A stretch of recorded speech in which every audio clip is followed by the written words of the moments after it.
Hello दोस्तों, राधे राधे। कैसे हो आप सभी? आशा करता हूँ बड़े ही अच्छे होंगे और कुशल मंगल होंगे। तो चलो हम अपनी जीएसटी की रिविजनरी लेक्चर को आगे बढ़ाते हैं।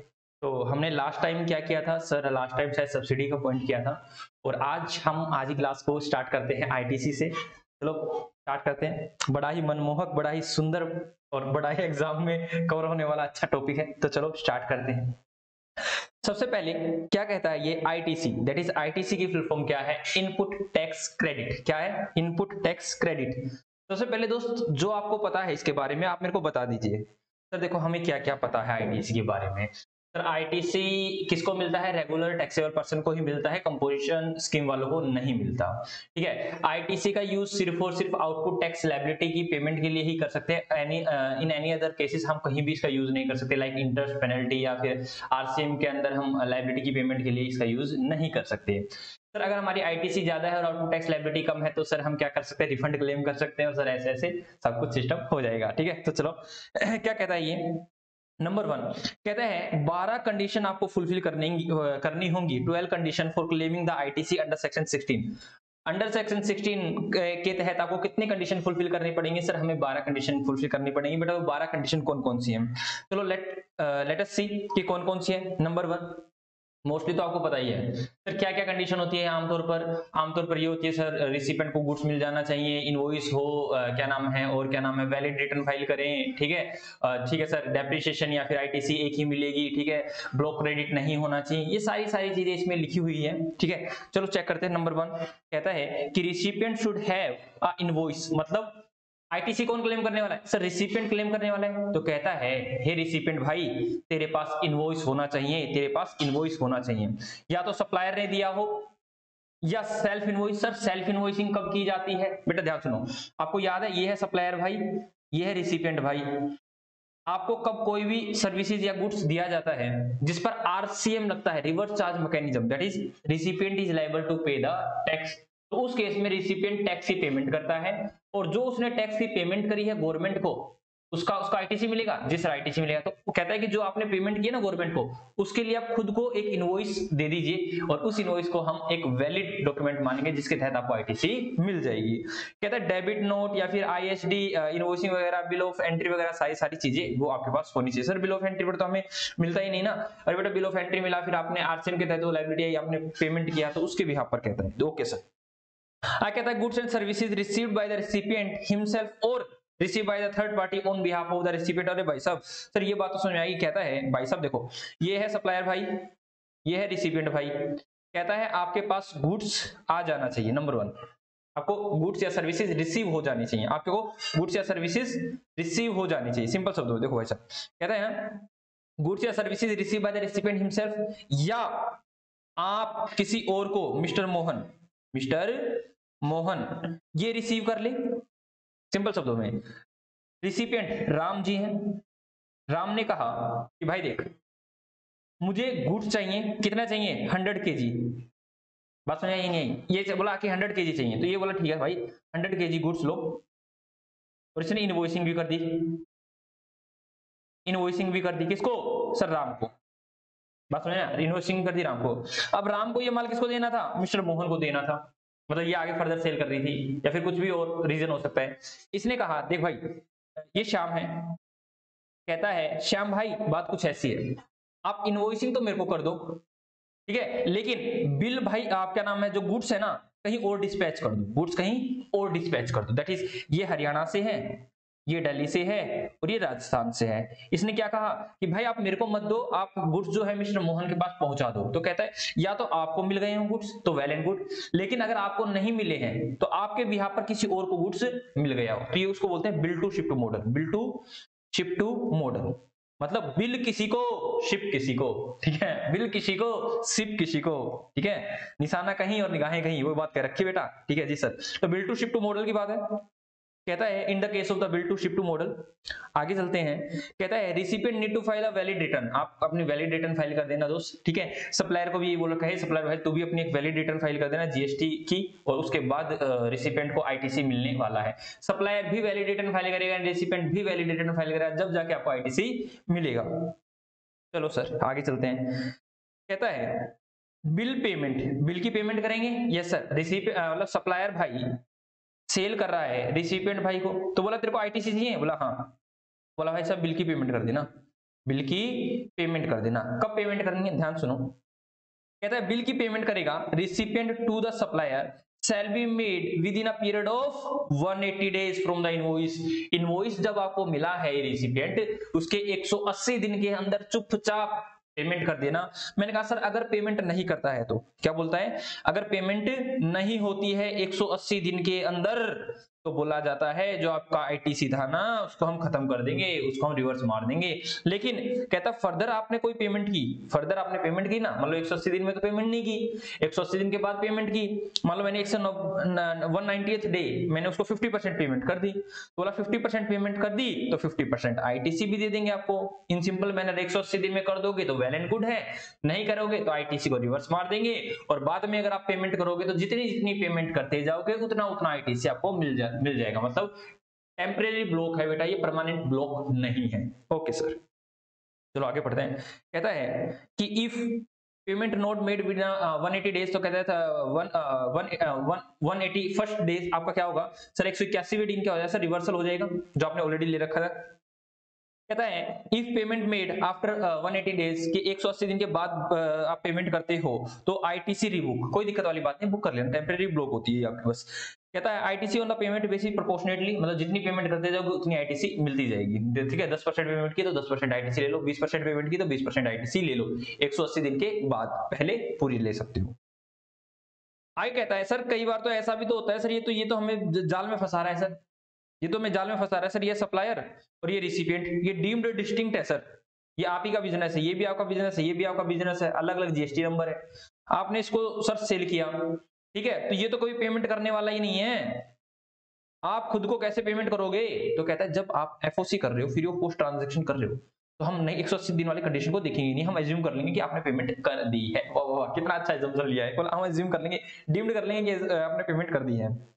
वही बात कहता है if FOC supplies then the bill amount shall be deemed to be have been paid, that is हमने मान लेंगे कि 180 दिन में आपने पे कर दिया, that is सिंपल शब्दों में, ये हम प्रोविजन लगाएंगे ये भी नहीं इसके ऊपर 180 दिन वाला। ओके सर, आई क्या कहता है, जो inward supplies use or intended to be use for the business and the furtherance of business. भाई साहब क्या कहता है देखो भाई साहब बात कुछ ऐसी है, ये रिसिपिएंट भाई आप क्या ले रहे हो सर, सप्लायर से आप गुड्स या सर्विसेज ले रहे हो, ठीक है, उसका आईटीसी हम आपको तब देंगे जब आप इसको कहां यूज करने वाले हो, यूज करोगे बिजनेस में या फर्दरेंस ऑफ बिजनेस के लिए, सिंपल शब्दों में, तब आपको आईटीसी मिल जाएगी। अगर आप इसको यूज करते हो अदर देन बिजनेस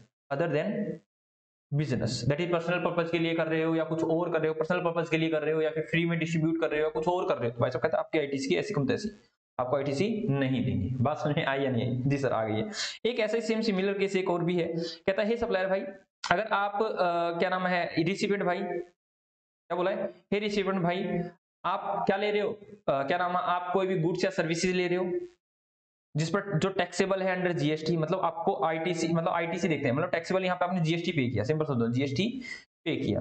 लेकिन कहता है अगर आप आगे भी फर्दर जो सप्लाई कर रहे हो, फर्दर सप्लाई कर रहे हो, वो टैक्सेबल सप्लाई है, क्या है वो, टैक्सेबल सप्लाई है या जीरो रेटेड है, बात सुनिए, टैक्सेबल है या जीरो रेटेड है, इन सिंपल शब्दों में एग्जेम्प्टेड नहीं है, क्या बोला गया, एग्जेम्प्टेड नहीं है, तो बोला आपको आईटीसी दे देंगे।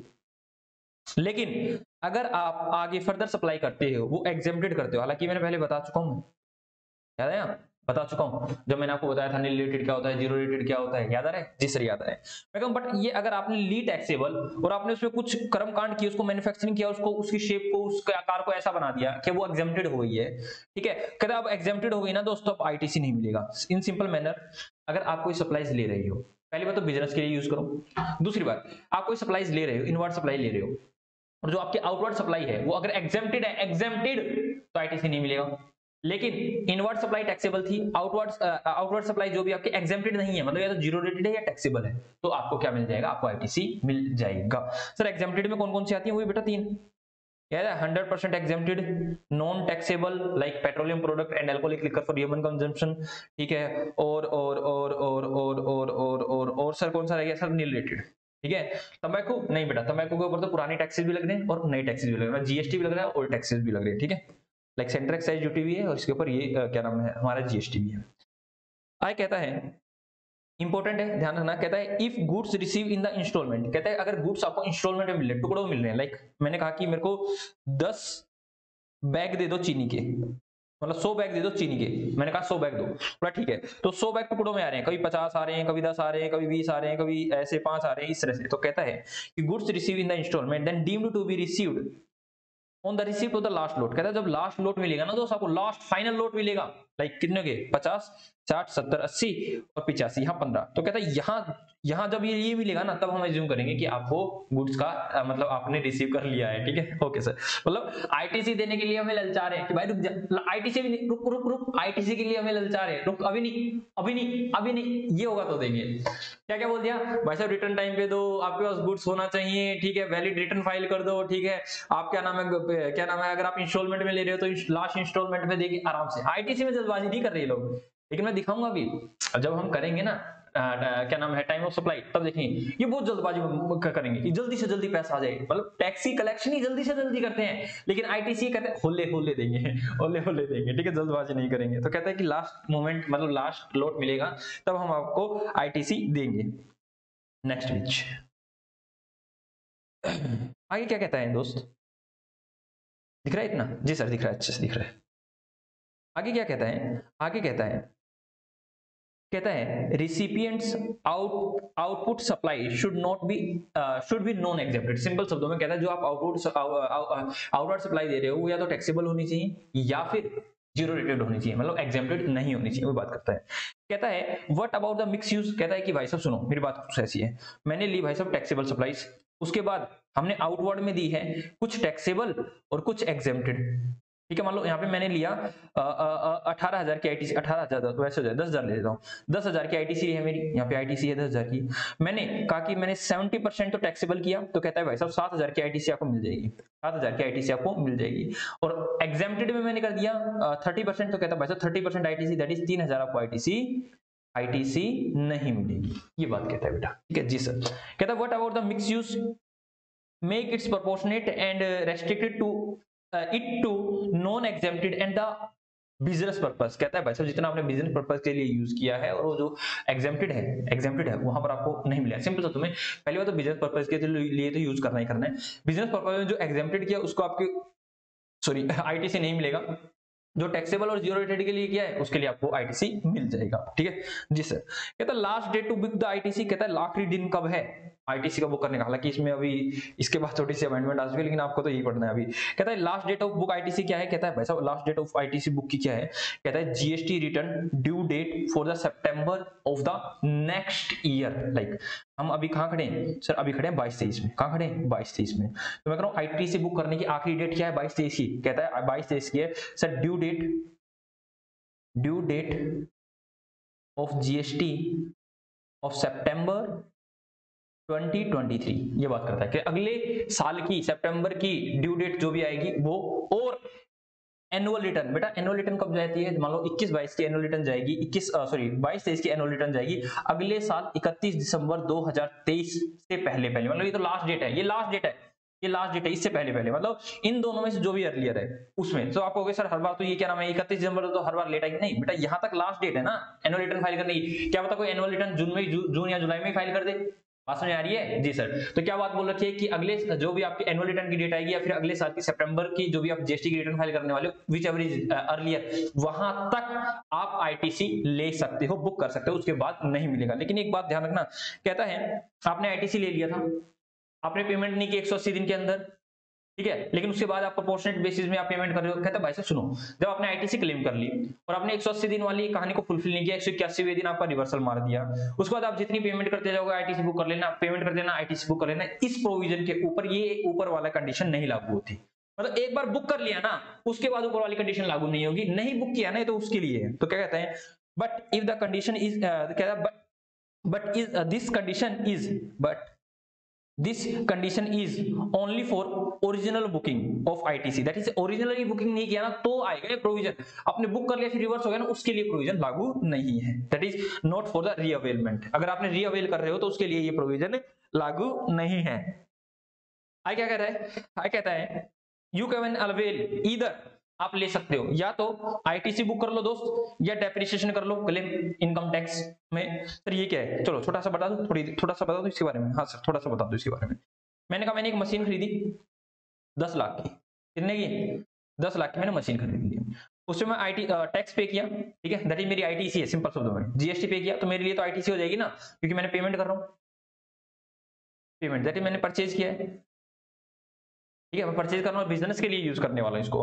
तो 18% के हिसाब से बेटा कितना हो गया सर, ये हो गया 1,80,000। तो ये कितना हो गया बेटा, 11,80,000 की मैंने पेमेंट की, ये मैंने पेमेंट किया है किसको, सप्लायर को, किसको, सप्लायर को, सप्लायर को पेमेंट किया, सप्लायर सारी कंडीशन फुलफिल कर रहा है, रिसिपिएंट सारी कंडीशन फुलफिल कर रहा है सेक्शन 16 की। कहता है भाई साहब सुनो, अब मेरी बात कुछ ऐसी है, अब ध्यान सुनो, आराम सुनना, अब ध्यान सुनो। मैं कहता हूं कि भाई आपको income tax act 1961 depreciation allow करता है या नहीं करता? यस सर, डेप्रिसिएशन अलाउ करता है, हमें डेप्रिसिएशन लेस करने की परमिशन देता है। मैं कहता हूं भाई डेप्रिसिएशन से आपको क्या बेनिफिट होता है? डेप्रिसिएशन से हमें टैक्स बचता है, टैक्स बचता है, सिंपल शब्दों में tax saving sir, tax saving machine है, टैक्स सेविंग मशीन है डेप्रिसिएशन, डेप्रिसिएशन से हमारा टैक्स बचता है। अब बात कुछ ऐसी आती है, देखो दोस्त, देखो जीएसटी वालों का किससे लेना देना भाई, अब जीएसटी वालों का लेना देना 1,80 से, उनको नहीं लेना देना उससे 10 लाख से, उनको 10 लाख से कोई लेना देना नहीं है, उनको है 1,80 से मतलब। बात ध्यान सुनो, जीएसटी वाले को जो भी बात कर रही है ना, या तो आईटीसी क्लेम कर लो या डेप्रिसिएशन क्लेम कर लो, तो कहता है हमारा मजला जो है, हमारा मसला है 180 से, ठीक है, हम 180 पर ध्यान देने वाले। अब कहता है अगर इन सिंपल मैनर, कहता है अगर आपने इसका डेप्रिसिएशन क्लेम कर लिया ना मेरे भाई, इसका डेप्रिसिएशन क्लेम कर लिया, तो हम आपको आईटीसी नहीं देंगे, आईटीसी नहीं देंगे, और इसका डेप्रिसिएशन क्लेम नहीं किया ना मेरे दोस्त, तो हम आपको आईटीसी दे देंगे। अब ध्यान सुनो बेटा, आईटीसी का मतलब क्या होता है, सिंपल शब्दों में आईटीसी का मतलब मैंने आपको शुरू में बताया, आईटीसी का मतलब टैक्स का बेनिफिट, टैक्स का बेनिफिट। अब ध्यान सुनो, अगर आपको डेप्रिसिएशन के रूप में आप प्रॉफिट कम कर पा रहे हो, ठीक है, तो indirect tax, that is direct tax के अंदर आपका टैक्स भी कम आ रहा होगा, है ना, तो एक बेनिफिट तो यहां मिल गया। अगर आपको आईटीसी भी अलाउ कर दिया जाता तो डबल बेनिफिट नहीं मिल जाता आपको, यहां पर मतलब डायरेक्ट टैक्स में भी बेनिफिट, इनडायरेक्ट टैक्स में भी बेनिफिट, भाई साहब डबल बेनिफिट नहीं देंगे, कहता आपको एक ही बेनिफिट देंगे, या तो आप डेप्रिसिएशन क्लेम कर लो या आप आईटीसी ले लो। लेकिन ध्यान रखना भाई साहब, बात किस पे चल रही है, इस पे 1,80 पे चल रही है, क्यों, क्योंकि भाई 10 लाख पे तो डेप्रिसिएशन क्लेम करेगा ही करेगा, तो उसमें तो भाई साहब जीएसटी का कोई रोल ही नहीं है, जीएसटी 10 लाख पे थोड़ा, वो तो कहता है हमारा अमाउंट, हमें 1,80 से मतलब है, हमें 10 लाख से मतलब नहीं है, क्योंकि हम आपको अगर जीएसटी बेनिफिट भी देते तो 1,80 का देते भाई साहब, 10 लाख का नहीं, क्योंकि टैक्स जितना पे किया है उसका बेनिफिट देंगे हम आपको, उसका आईटीसी देंगे हम आपको। बात समझ आई नहीं आई? जी सर, तो मतलब जो भी हमने टैक्स पे किया है, ठीक है, कैपिटल गुड्स के ऊपर, तो उसका अगर मैं डेप्रिसिएशन क्लेम कर पा रहा हूं तो मेरे को आईटीसी नहीं मिलेगा अंडर सेक्शन 16, लेकिन अगर मैं डेप्रिसिएशन क्लेम नहीं कर रहा हूं तो मेरे को आईटीसी मिल जाएगा। मतलब आपको टैक्स अमाउंट पे या तो डेप्रिसिएशन क्लेम कर सकते हो या फिर आप आईटीसी क्लेम कर सकते हो। जी सर, तो वही बात कर रखी बेटा, इसमें आगे चलते हैं। अगर है कैपिटल गुड्स यूज और होल लाइफ, आपको पूरी लाइफ के लिए आपको यूज करना पड़ेगा, ई partly use then make proportionate and as may be prescribe method, कहता है सिंपल शब्दों में एंटायर जीएसटी में बेटा कैपिटल गुड्स की लाइफ है 5 साल, 5 इयर्स, दैट इज 60 महीने, ठीक है, 60 महीने अगर आपने बिजनेस के लिए यूज कर लिया तो बहुत बहुत बहुत बढ़िया, अगर आपने नहीं किया, आपने बीच में ही घर पे लेके चले गए, तो 5% पर क्वार्टर वाली कंडीशन आ जाएगी, उतना रिवर्सल होता जाएगा। जी सर, आगे चलते हैं, कहता है नो आईटीसी, क्या कहता है, no ITC shall be allowed, no ITC shall be allowed of the tax arises from the reassessment and the fraud etc। क्यों भाई साहब, ये क्या बात होगी? देखो भाई साहब, बात कुछ ऐसी है, जीएसटी वाले आए, जीएसटी डिपार्टमेंट वाले आए, बोले भाई साहब अपनी किताबें तो दिखाओ ना, हमें तो देखनी है आपकी किताबें। आया भाई साहब, तो आपकी किताबें दिखाओ, इन्होंने अपनी अपनी किताबें दी भाई साहब, लो लो श्रीमान जी लो, किताबें लो, इनवॉइस लो, जो भी लेना आप इनवॉइस वगैरह लो। इसने देखा कि एक बिल था जो इन्होंने परचेज किया था, उसमें 18 लाख का आईटीसी मिला, मतलब 18 लाख का टैक्स था जो इन्होंने दुबका रखा था, दुबका रखा था, ठीक है, दैट इज सुप्रेशन कर रखा था बेटा, मतलब दिखाया नहीं इनको, डिपार्टमेंट वाले को छुपाया नहीं, तो बोला ओ भाई साहब बिल क्यों नहीं दिखाया है, बोला बोलो भाई साहब भूल गए, तो बोला भाई साहब सुनो, हमने पता किया ये बिल ये बिल हमने पता किया है, तो वो कहेगा कोई दिक्कत वाली बात नहीं है सर, आप जो भी आपको इंटरेस्ट पेनल्टी लेनी है ले लो, अब मेरे को आईटीसी दे दो, आईटीसी दे दो बस। सुना चुपचाप हमें बता देता ना, तब आईटीसी मिलता है इसका, अब आईटीसी नहीं मिलेगा। हमने ढूंढा है, रीअसेसमेंट से हुआ है, ठीक है, आपने गंदे काम कर रखे थे, आप पापी मनुष्य हो, अब नहीं मिलेगा, पहले चुपचाप बताए थे आईटीसी मिल जाता। ठीक है, आगे कहता आपने कोई फ्रॉड किया, फ्रॉड के कारण आपको कोई आईटीसी ले रहे हो तो हम आपको आईटीसी नहीं देंगे। जी सर, समझ में आ गया है। आगे क्या कहते हैं, कहता है received supply shall not B negative. कहता है भाई साहब सेक्शन अंडर सेक्शन 17 सबसेक्शन 5 बड़ा ही फेमस है। कहता है ये यहाँ पर मतलब ब्लॉक क्रेडिट पर आपको आईटीसी नहीं मिलेगा, मतलब जिसको ब्लॉक कर रखा है आप तो देंगे ही नहीं, क्रेडिट आपको देंगे ही नहीं। ठीक है, आप लाइक आप सजने संवरने जाते हो दोस्त, सजने संवरने जाते हो, कहते हो हम तो सजने संवरने गए, मतलब अच्छा ब्यूटी ट्रीटमेंट नो आईटीसी। ठीक है, हालांकि आप टैक्स पेमेंट करके बट नो आईटीसी। ठीक है सर, आगे आगे आते हैं। कहता ब्लॉक क्रेडिट आए हाय आ गया, नीचे ही ब्लॉक क्रेडिट, ऊपर हमने बात करी, नीचे ब्लॉक क्रेडिट आ गया। ठीक है, ठीक है सर, सेक्शन 16 की 12 कंडीशन हुई फुलफिल। ठीक है, अब आ जाते हैं नीचे ब्लॉक क्रेडिट। ब्लॉक क्रेडिट क्या कहता है, कहता है सेक्शन 16 17(5) एंड 76 में बताता है कि कुछ ना कुछ आपको क्या नाम है ब्लॉक क्रेडिट वगैरह की बात करता है। सर क्या क्या बात करता है, चलो देखते हैं।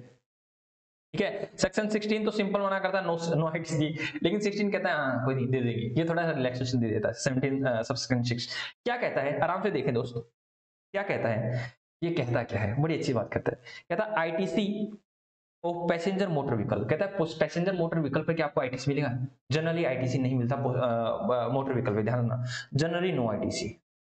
ठीक है, अगर आप पैसेंजर मोटर व्हीकल लेके आते हो तो आपको आईटीसी नहीं मिलेगा। मतलब अब मैं बिजनेस कर रहा हूँ पिछला गारमेंट्स का, और मैं कहता हूँ कि मैं मोटर व्हीकल लेके आया, मैं कहता हूँ मेरे को आईटीसी दो, कहीं नहीं भाई साहब मोटर व्हीकल का आपको आईटीसी नहीं देंगे, आपको आईटीसी नहीं देंगे, क्लियर कट बना है। बट बोला आईटीसी अलाउ, थोड़ा सा है ना, थोड़ा थोड़ा सब्जेक्ट टू सम एक्सेप्शन आपको अलाउ भी कर देंगे। कब, देखो भाई इसमें कह रखा ITC of the passenger motor vehicle including, include करता है किस चीज को, चाहे आप रिपेयर करवा रहे हो, मेंटेनेंस करवा रहे हो, इंश्योरेंस करवा रहे हो, इंश्योरेंस सर्विसेज ले रहे हो, इनको भी इंक्लूड किया है। मतलब पैसेंजर मोटर व्हीकल हो, उसका इंश्योरेंस करवा रहे हो, आप उसकी मेंटेनेंस करवा रहे हो, आईटीसी नहीं मिलेगा। लेकिन कुछ लोगों को मिल जाएगा, अलाउ किसको, फॉर फर्दर सप्लाई। मान लो मेरा बिजनेस ही क्या है, मैं मोटर व्हीकल खरीद रहा हूँ, मोटर व्हीकल बेच रहा हूँ, भाई साहब मेरा तो गुड्स है, मेरा तो स्टॉक है, क्या स्टॉक पे आईटीसी नहीं दोगे, बोला दे देंगे। अगर आप खरीद रहे हो और आगे बेच रहे हो, अगर आपका बिजनेस ही मोटर व्हीकल का है तो हम आपको आईटीसी दे देंगे। आगे रखा है पैसेंजर ट्रांसपोर्टेशन सर्विस। अगर आप पैसेंजर ट्रांसपोर्टेशन सर्विस दे रहे हो, आपने बस खरीदी है, मतलब आपने मोटर व्हीकल खरीदी ही किस लिए है, पैसेंजर को ढोने के लिए, पैसेंजर को ढोने के लिए, क्योंकि काम धंधा ही आपका बस से चलता है दोस्त, तो भी आपको आईटीसी दे देंगे। आगे कहता है आप ड्राइविंग सर्विस दे रहे हो, आपने मोटर व्हीकल खरीदी ही इसलिए है ताकि आप उससे सर्विस प्रोवाइड कर सको, आप उससे लोगों को ड्राइविंग करना सिखा सको, तो बोला भाई साहब इन तीनों केसों में आपको आईटीसी मिल जाएगी। अदरवाइज कोई और केस होगा तो भाई साहब और केस को होगा ना होगा तो हम आपको आईटीसी, मतलब यहाँ आईटीसी दे देंगे, बाकी केस में आईटीसी नहीं देंगे। आगे चलो दोस्त, आगे क्या कहता है, आगे कहता है इसने बता रखा है, क्या बता रखा है भाई साहब, पैसेंजर मोटर व्हीकल क्या है, क्या रखा है, पैसेंजर मोटर व्हीकल क्या है। कहता है देखो ऐसा, पैसेंजर मोटर व्हीकल वो है जिसमें मैक्सिमम कैपेसिटी 13 जने बैठ सकते हैं, including the driver, that is seating capacity कितनी है 13% की, 12 तो पैसेंजर और 1 ड्राइवर। आगे चलते हैं, अभी हमने मोटर पे क्या नाम, हमने भी वही तो पढ़ा है पैसेंजर मोटर व्हीकल। जी सर, अब क्या बात करता है, अब ध्यान से देखना दोस्त, अब किसकी बात करता है, कहता है ITC on aircraft, I hi vessel, भाई साहब क्या बात कर दी, जहाज वगैरह की बात कर रहा है, including the ITC on the repair maintenance and insurance, उसको भी इंक्लूड है। कहता है जनरली नो आईटीसी, भाई साहब अंबानी जी लेके आए, कहते हैं हम तो भाई साहब एयरक्राफ्ट लेके आए अपने लिए, कहता नहीं नहीं आईटीसी नहीं मिलेगा। ठीक है, हम वैसे लाए, नहीं नहीं नहीं आईटीसी नहीं मिलेगा, बट मिल जाएगा, कब मिलेगा, कहता है इन 4 बंदों को दे देंगे। पहला फर्दर सप्लाई, एयरक्राफ्ट या वेसल खरीदी इसलिए रहा हूं बेचने के लिए, तो बोला उसका आईटीसी मिल जाएगा आपको, प्लस ध्यान ना बेटा, ये ध्यान रखना, यहाँ पे आप बच्चा गड़बड़ कर सकता है। कहता एयरक्राफ्ट वेजर खरीदने पर तो आईटीसी नहीं है, लेकिन उसके मेंटेनेंस रिपेयर वगैरह पे ना, कहता जनरली किसी पर नहीं देंगे, ना तो खरीदने पे ना उसके रिपेयर मेंटेनेंस पे, कभी भी नहीं देंगे।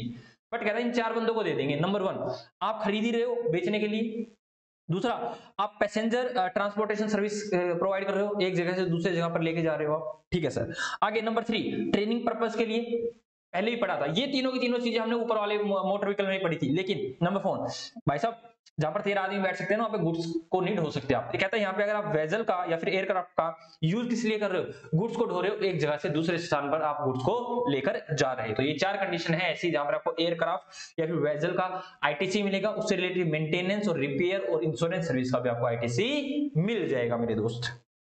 आगे चलते हैं, कहता है ITC of repair oblique maintenance service only insurance service shall be allowed to। oh my god, कहता है इन लोगों को है ना हम रिपेयर भी अलाउ करेंगे, मेंटेनेंस सर्विस भी अलाउड करेंगे और इंश्योरेंस सर्विस भी अलाउ करेंगे।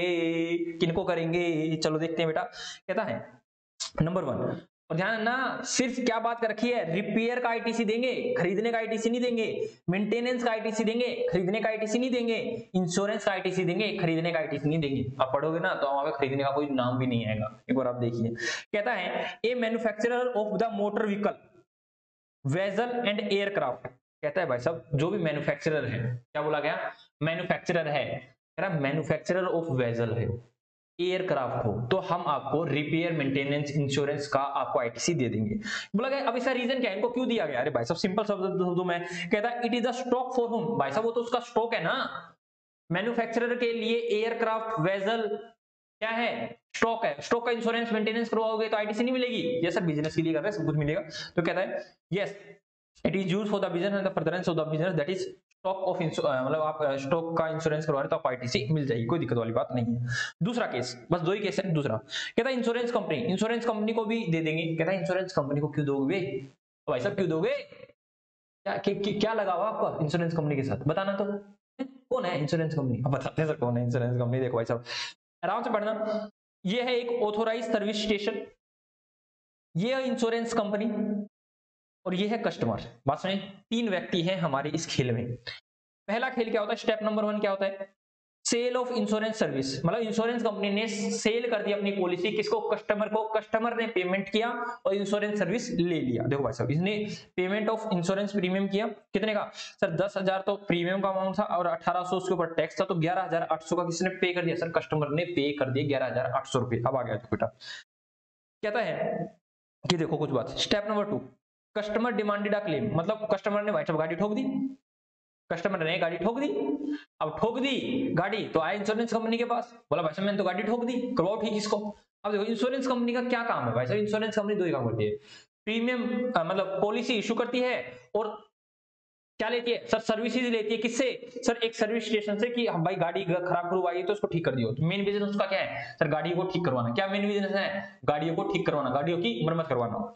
तो कहता है इंश्योरेंस कंपनी क्या हुआ सर, इसके पास गई, ऑथोराइज सर्विस स्टेशन के पास गई, इसने कहा कि इसकी गाड़ी ठीक करो और उसने क्लेम दिया। भाई साहब क्लेम दिया और क्लेम देने उसने कहा रिपेयर लगे 80,000 रुपए और जीएसटी लगा 14,400 का, टोटल बिल बन गया ये। तो भाई साहब सुनो, इंश्योरेंस कंपनी का तो मेन बिजनेस है ना, ये रिपेयर करवाना, मेंटेनेंस करवाना, ये करवाना, वो करवाना। हाँ सर, तो मैंने कहा भाई साहब इसका तो मेन बिजनेस करता है, आपको इसकी आईटीसी दे देंगे हम। क्या दे देंगे, इसकी आईटीसी हम आपको दे देंगे, रिपेयर मेंटेनेंस ऑफ क्या मोटर व्हीकल वगैरह, वेसल वगैरह, एयरक्राफ्ट वगैरह, उनको आपको हम आईटीसी दे देंगे। रीजन भी सर भाई साहब मेन बिजनेस है। चलो आगे चलें जी सर। लेकिन एक बड़ा ही सुंदर क्वेश्चन पूछा हुआ है इसमें मैंने आप लोगों से। नंबर 1 कहता है can insurance company claim ITC on repair. हाँ सर अभी भी बढ़ गया, रिपेयर का आईटीसी मिल जाएगा। आगे it is the business for the insurance company, business है इंश्योरेंस कंपनी का कि हाँ भाई ठीक ठाक करवा के दे रहे हैं। Can claim ITC on the motor vehicle aircraft and vessel. क्या एयरक्राफ्ट वेसल मोटर व्हीकल का आईटीसी ले सकता है इंश्योरेंस कंपनी? अरे सर कैसे गंदी गंदी बातें कर रहे हो सर, एयरक्राफ्ट वेसल और ये क्या नाम है मोटर व्हीकल तो सर कस्टमर का है ना, तो कस्टमर का है सर, हमारा तो है ही नहीं, तो हम उसमें थोड़ा लेंगे। तो सर वैसे भी सिंपल सी बात है, वैसे पूछा होता है वो तो हम ले नहीं सकते क्योंकि कस्टमर का है सर, ठीक है। तो हम इंश्योरेंस कंपनी तो सिर्फ उसको रिपेयर किया है, मेंटेनेंस किया, तो रिपेयर मेंटेनेंस का आईटीसी हमें मिलेगा सर, उसकी एज कॉस्ट का हमें क्यों मिलेगा, वो तो कस्टमर ले बैठा है। ठीक है सर आगे चलते हैं। कहता है आगे क्या कहता है पर्सनलाइज सर्विसेज अगर आप ले रहे हो, जैसे इंडिविजुअल रिलेटेड सर्विस ले रहे हो तो आपको आईटीसी नहीं मिलेगा। लाइक सर बताना एक बार, कहता है नो आईटीसी हम नहीं देंगे आपको, और नहीं का मतलब नहीं होता है दोस्त।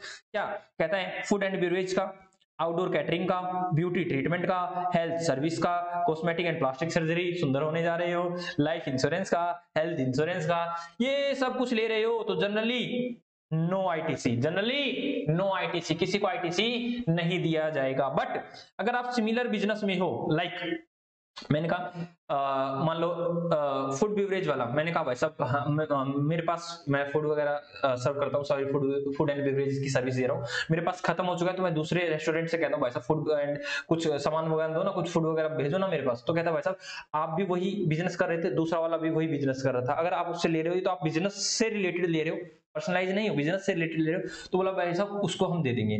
दूसरा मैंने कहा भाई साहब प्लास्टिक सर्जरी मेरे पास बहुत सारे कस्टमर थे, तो मैंने क्या कहा, दूसरे की मैंने सर्विस ले ली, ठीक है, दूसरे के पास मैंने कहा भाई साहब प्लास्टिक सर्जरी कर दोगे, मेरे पास तो कस्टमर बहुत ज्यादा, बोला हाँ, तो यहाँ पर यहाँ सर्विस ले रहा हूँ तो यहाँ पे मेरे को आईटीसी मिल जाएगा। इन सिंपल मैनर अगर आप सिमिलर बिजनेस में हो, मैं भी किसका हूँ सर, मैं भी फूड एंड बेवरेज में हूँ और जिसे सर्विस ले रहा हूँ वो भी फूड एंड बेवरेज में, तो आईटीसी मिल जाएगा।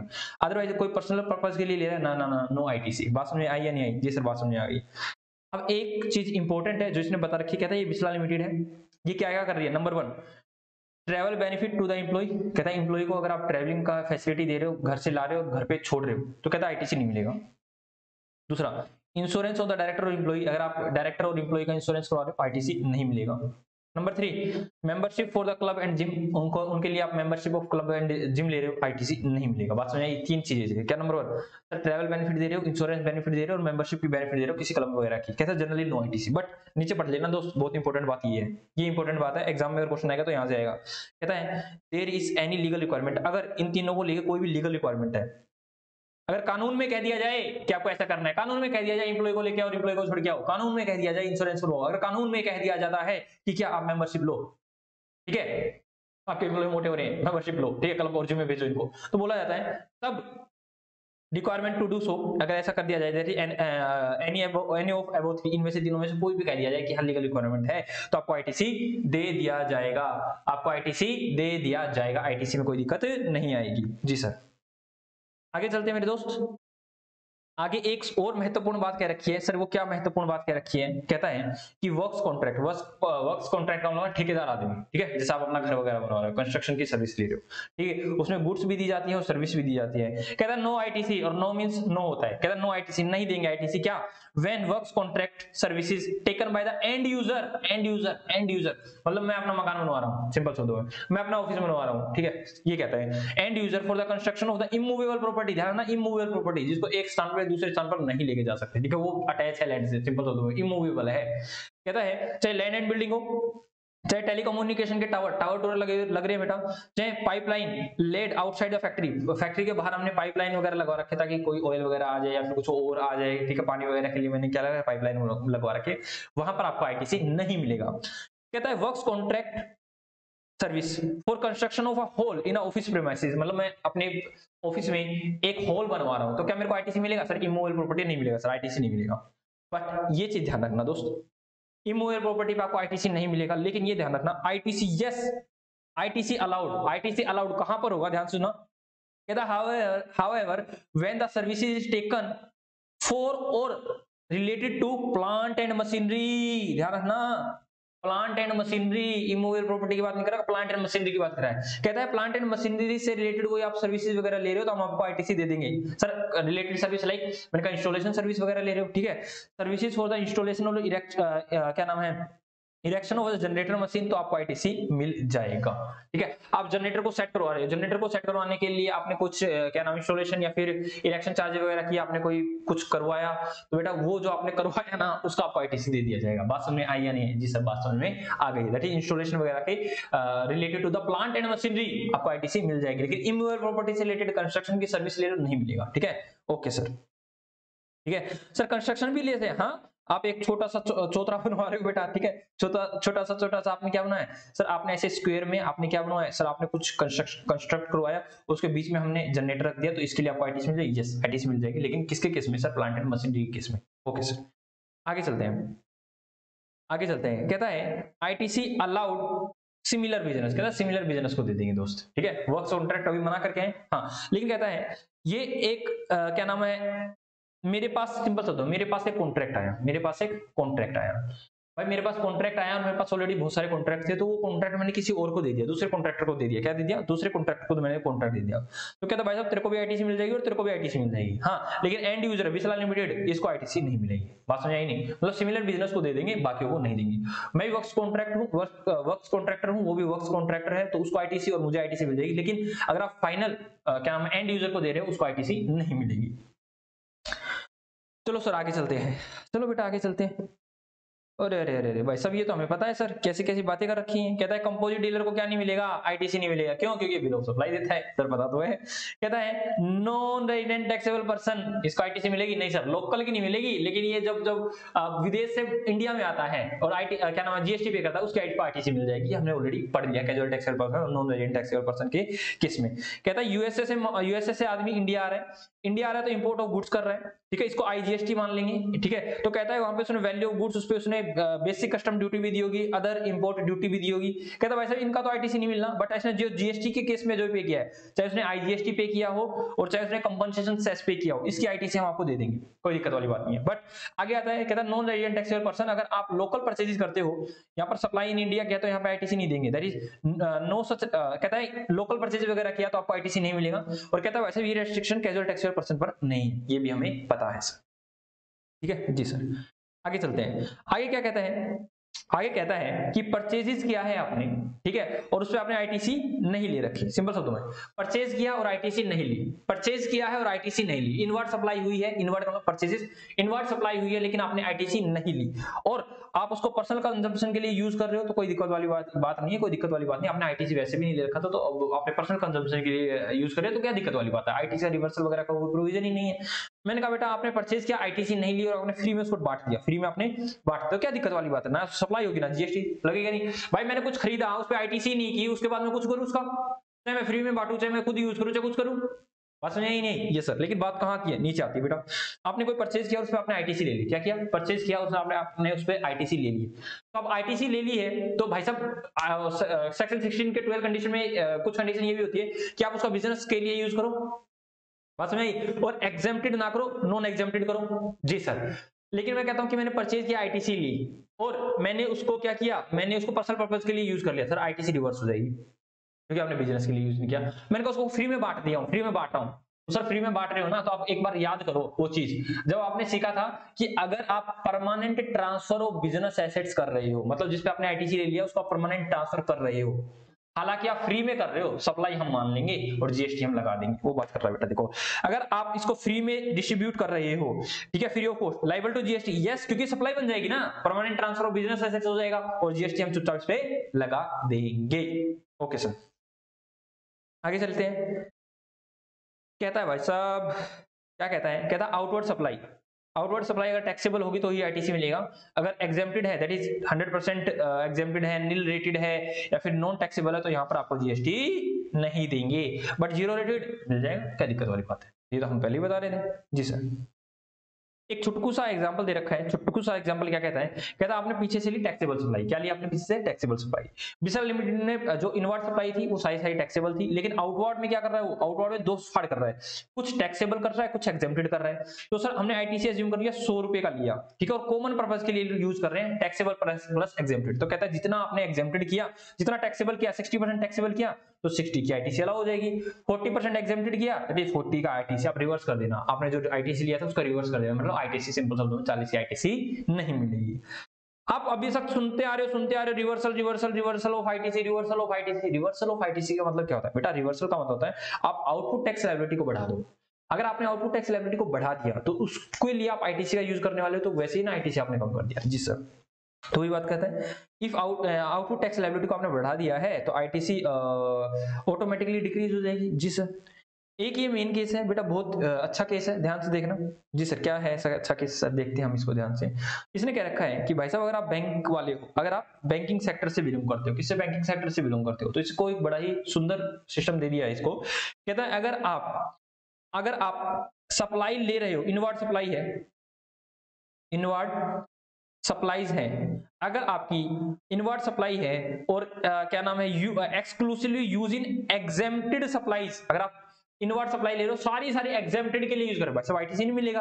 हाँ सिंपल शब्दों में अभी तक जान के हैं। दूसरा कहता है आप सप्लाईज ले रहे हो, यूज कर रहे हो आप किसके लिए, नॉन एग्जेम्प्टेड के लिए, दैट इज टैक्सेबल या जीरो रेटेड के लिए, किसके लिए, टैक्सेबल या जीरो रेटेड के लिए, कहता है आईटीसी मिल जाएगा। हाँ सर ये तो अभी नॉर्मल प्रोविजन ऊपर ही बढ़ गया है, लेकिन सबसे इंपॉर्टेंट बात ये, अगर आप टैक्सेबल इनवर्ड सप्लाई ले रहे हो और उसका यूज आप कॉमन पर्पस के लिए कर रहे हो, that is taxable plus exempted, तो आपने ऊपर देखा था कि भाई प्रोपोर्शनेट बताओ, कितना प्रोपोर्शन आपने कितना यूज किया, कितना प्रोपोर्शन आपने कितना यूज किया। बोला गया देखो भाई साहब आप ऊपर वाले प्रोविजन को तो लागू है ही है। आप अगर आपको ये पता है कि कितने परसेंट आप टैक्सेबल यूज कर रहे हो, कितने परसेंट आप एग्जेम्प्टेड यूज कर रहे हो, तो आप वो यूज करिए। अदरवाइज आपको हम एक ऑप्शन दे रहे हैं। बोला क्या ऑप्शन दे रहे हैं, देखो भाई साहब हैव एन ऑप्शन, इनके पास ऑप्शन है। ऊपर वाला करना चाहो एग्जैक्ट पता है तो वेल एंड गुड, लेकिन अगर आप कहते नहीं हम तो एग्जैक्ट ना ही तो हमें पता और ना ही हम उसको यूज करने वाले, तो आपके पास एक ऑप्शन है, कहता है यूज एक्चुअल रेशो एज है, वो ऊपर दे रखा था, या तो आप वो यूज कर लो, और या फिर क्या करो आप यूज करो आप 50-50 फॉर्मूला। सर 50-50 फॉर्मूला मतलब आपने आईटीसी ली 1 लाख की,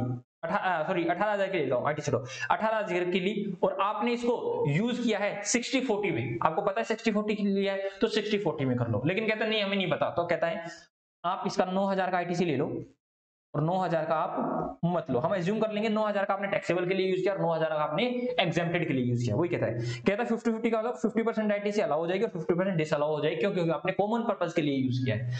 आधा मतलब कॉमन का मतलब होता है कुछ टैक्सेबल के लिए, कुछ एग्जेम्प्टेड के लिए। बात समझ में आई या नहीं आई? जी सर बात समझ में आ गई है। जी सर बात समझ में आ गई है। एक सेकंड कुछ कॉल आ रही है, एक बार मैं देख लूं। जी सर एक सेकंड बस।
हाँ जी दोस्त आ गए। जी सर हम आ गए हैं, तो चलो आगे करते हैं बेटा, आगे करते हैं। आगे क्या कहता है जो वर्कर, वाह भाई वाह क्या कहनी बेटा। जो वर्कर आप ऑलरेडी करके आ चुके हैं या नहीं आ चुके? जी सर जो वर्कर करके आ चुके हैं। सेक्शन 19 कहता है जो वर्कर के बारे में।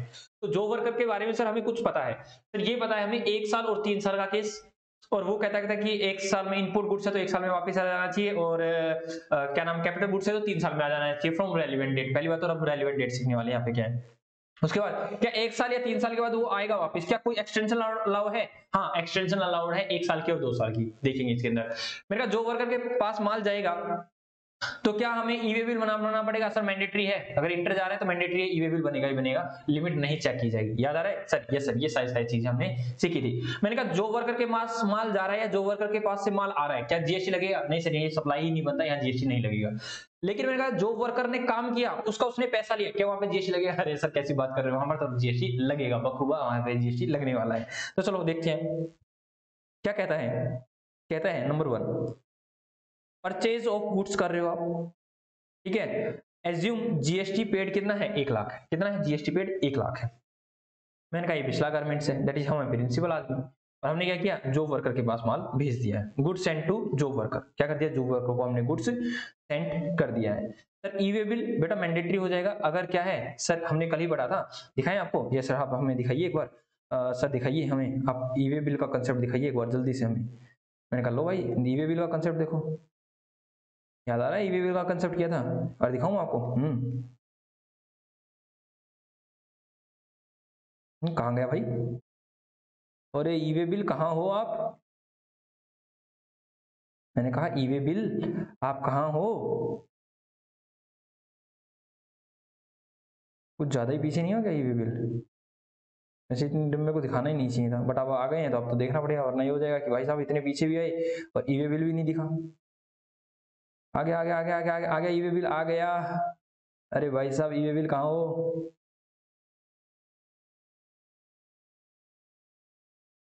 एक सेकेंड, अब तो दिखाएंगे भाई साहब, अब तो आपको दिखा के रहेंगे हम।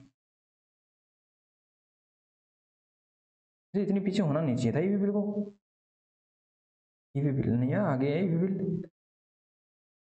ईवी बिल एक सेकंड रुको, अभी दिखाएंगे आपको, पहले ईवी बिल ही दिखाएंगे हम आपको। ये रहा ईवी बिल, ये रहा आ गया ईवी बिल सर, आ गया। तो चलो हम आपको दिखाते हैं, कहता देखो, याद आया? यस सर, ये आपने कल ही तो पढ़ा है सर। क्या पढ़ा है कि ईवे बिल जो है बहुत मैंडेटरी है। कब सर? ईवे बिल लिमिट नहीं दिखाई जाएगी इरिस्पेक्टिव ऑफ द वैल्यू। कब? अगर आप ट्रांसफर कर रहे हो जॉब वर्कर को, प्लस इंटरस्टेट जा रहा है, या हैंडीक्राफ्ट गुड्स है और इंटरस्टेट जा रहा है, तो भाई साहब मैंडेटरी है ईवे बिल। बात समझ आई नहीं आई?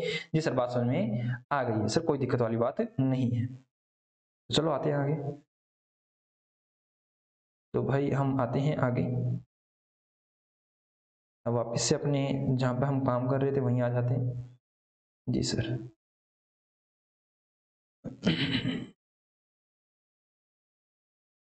ठीक है जी सर। अगर ये मान लो ये हमारा दिल्ली का है और ये हरियाणा का है, तो ईवी बिल क्या हो जाएगा? मैंडेटरी हो जाएगा।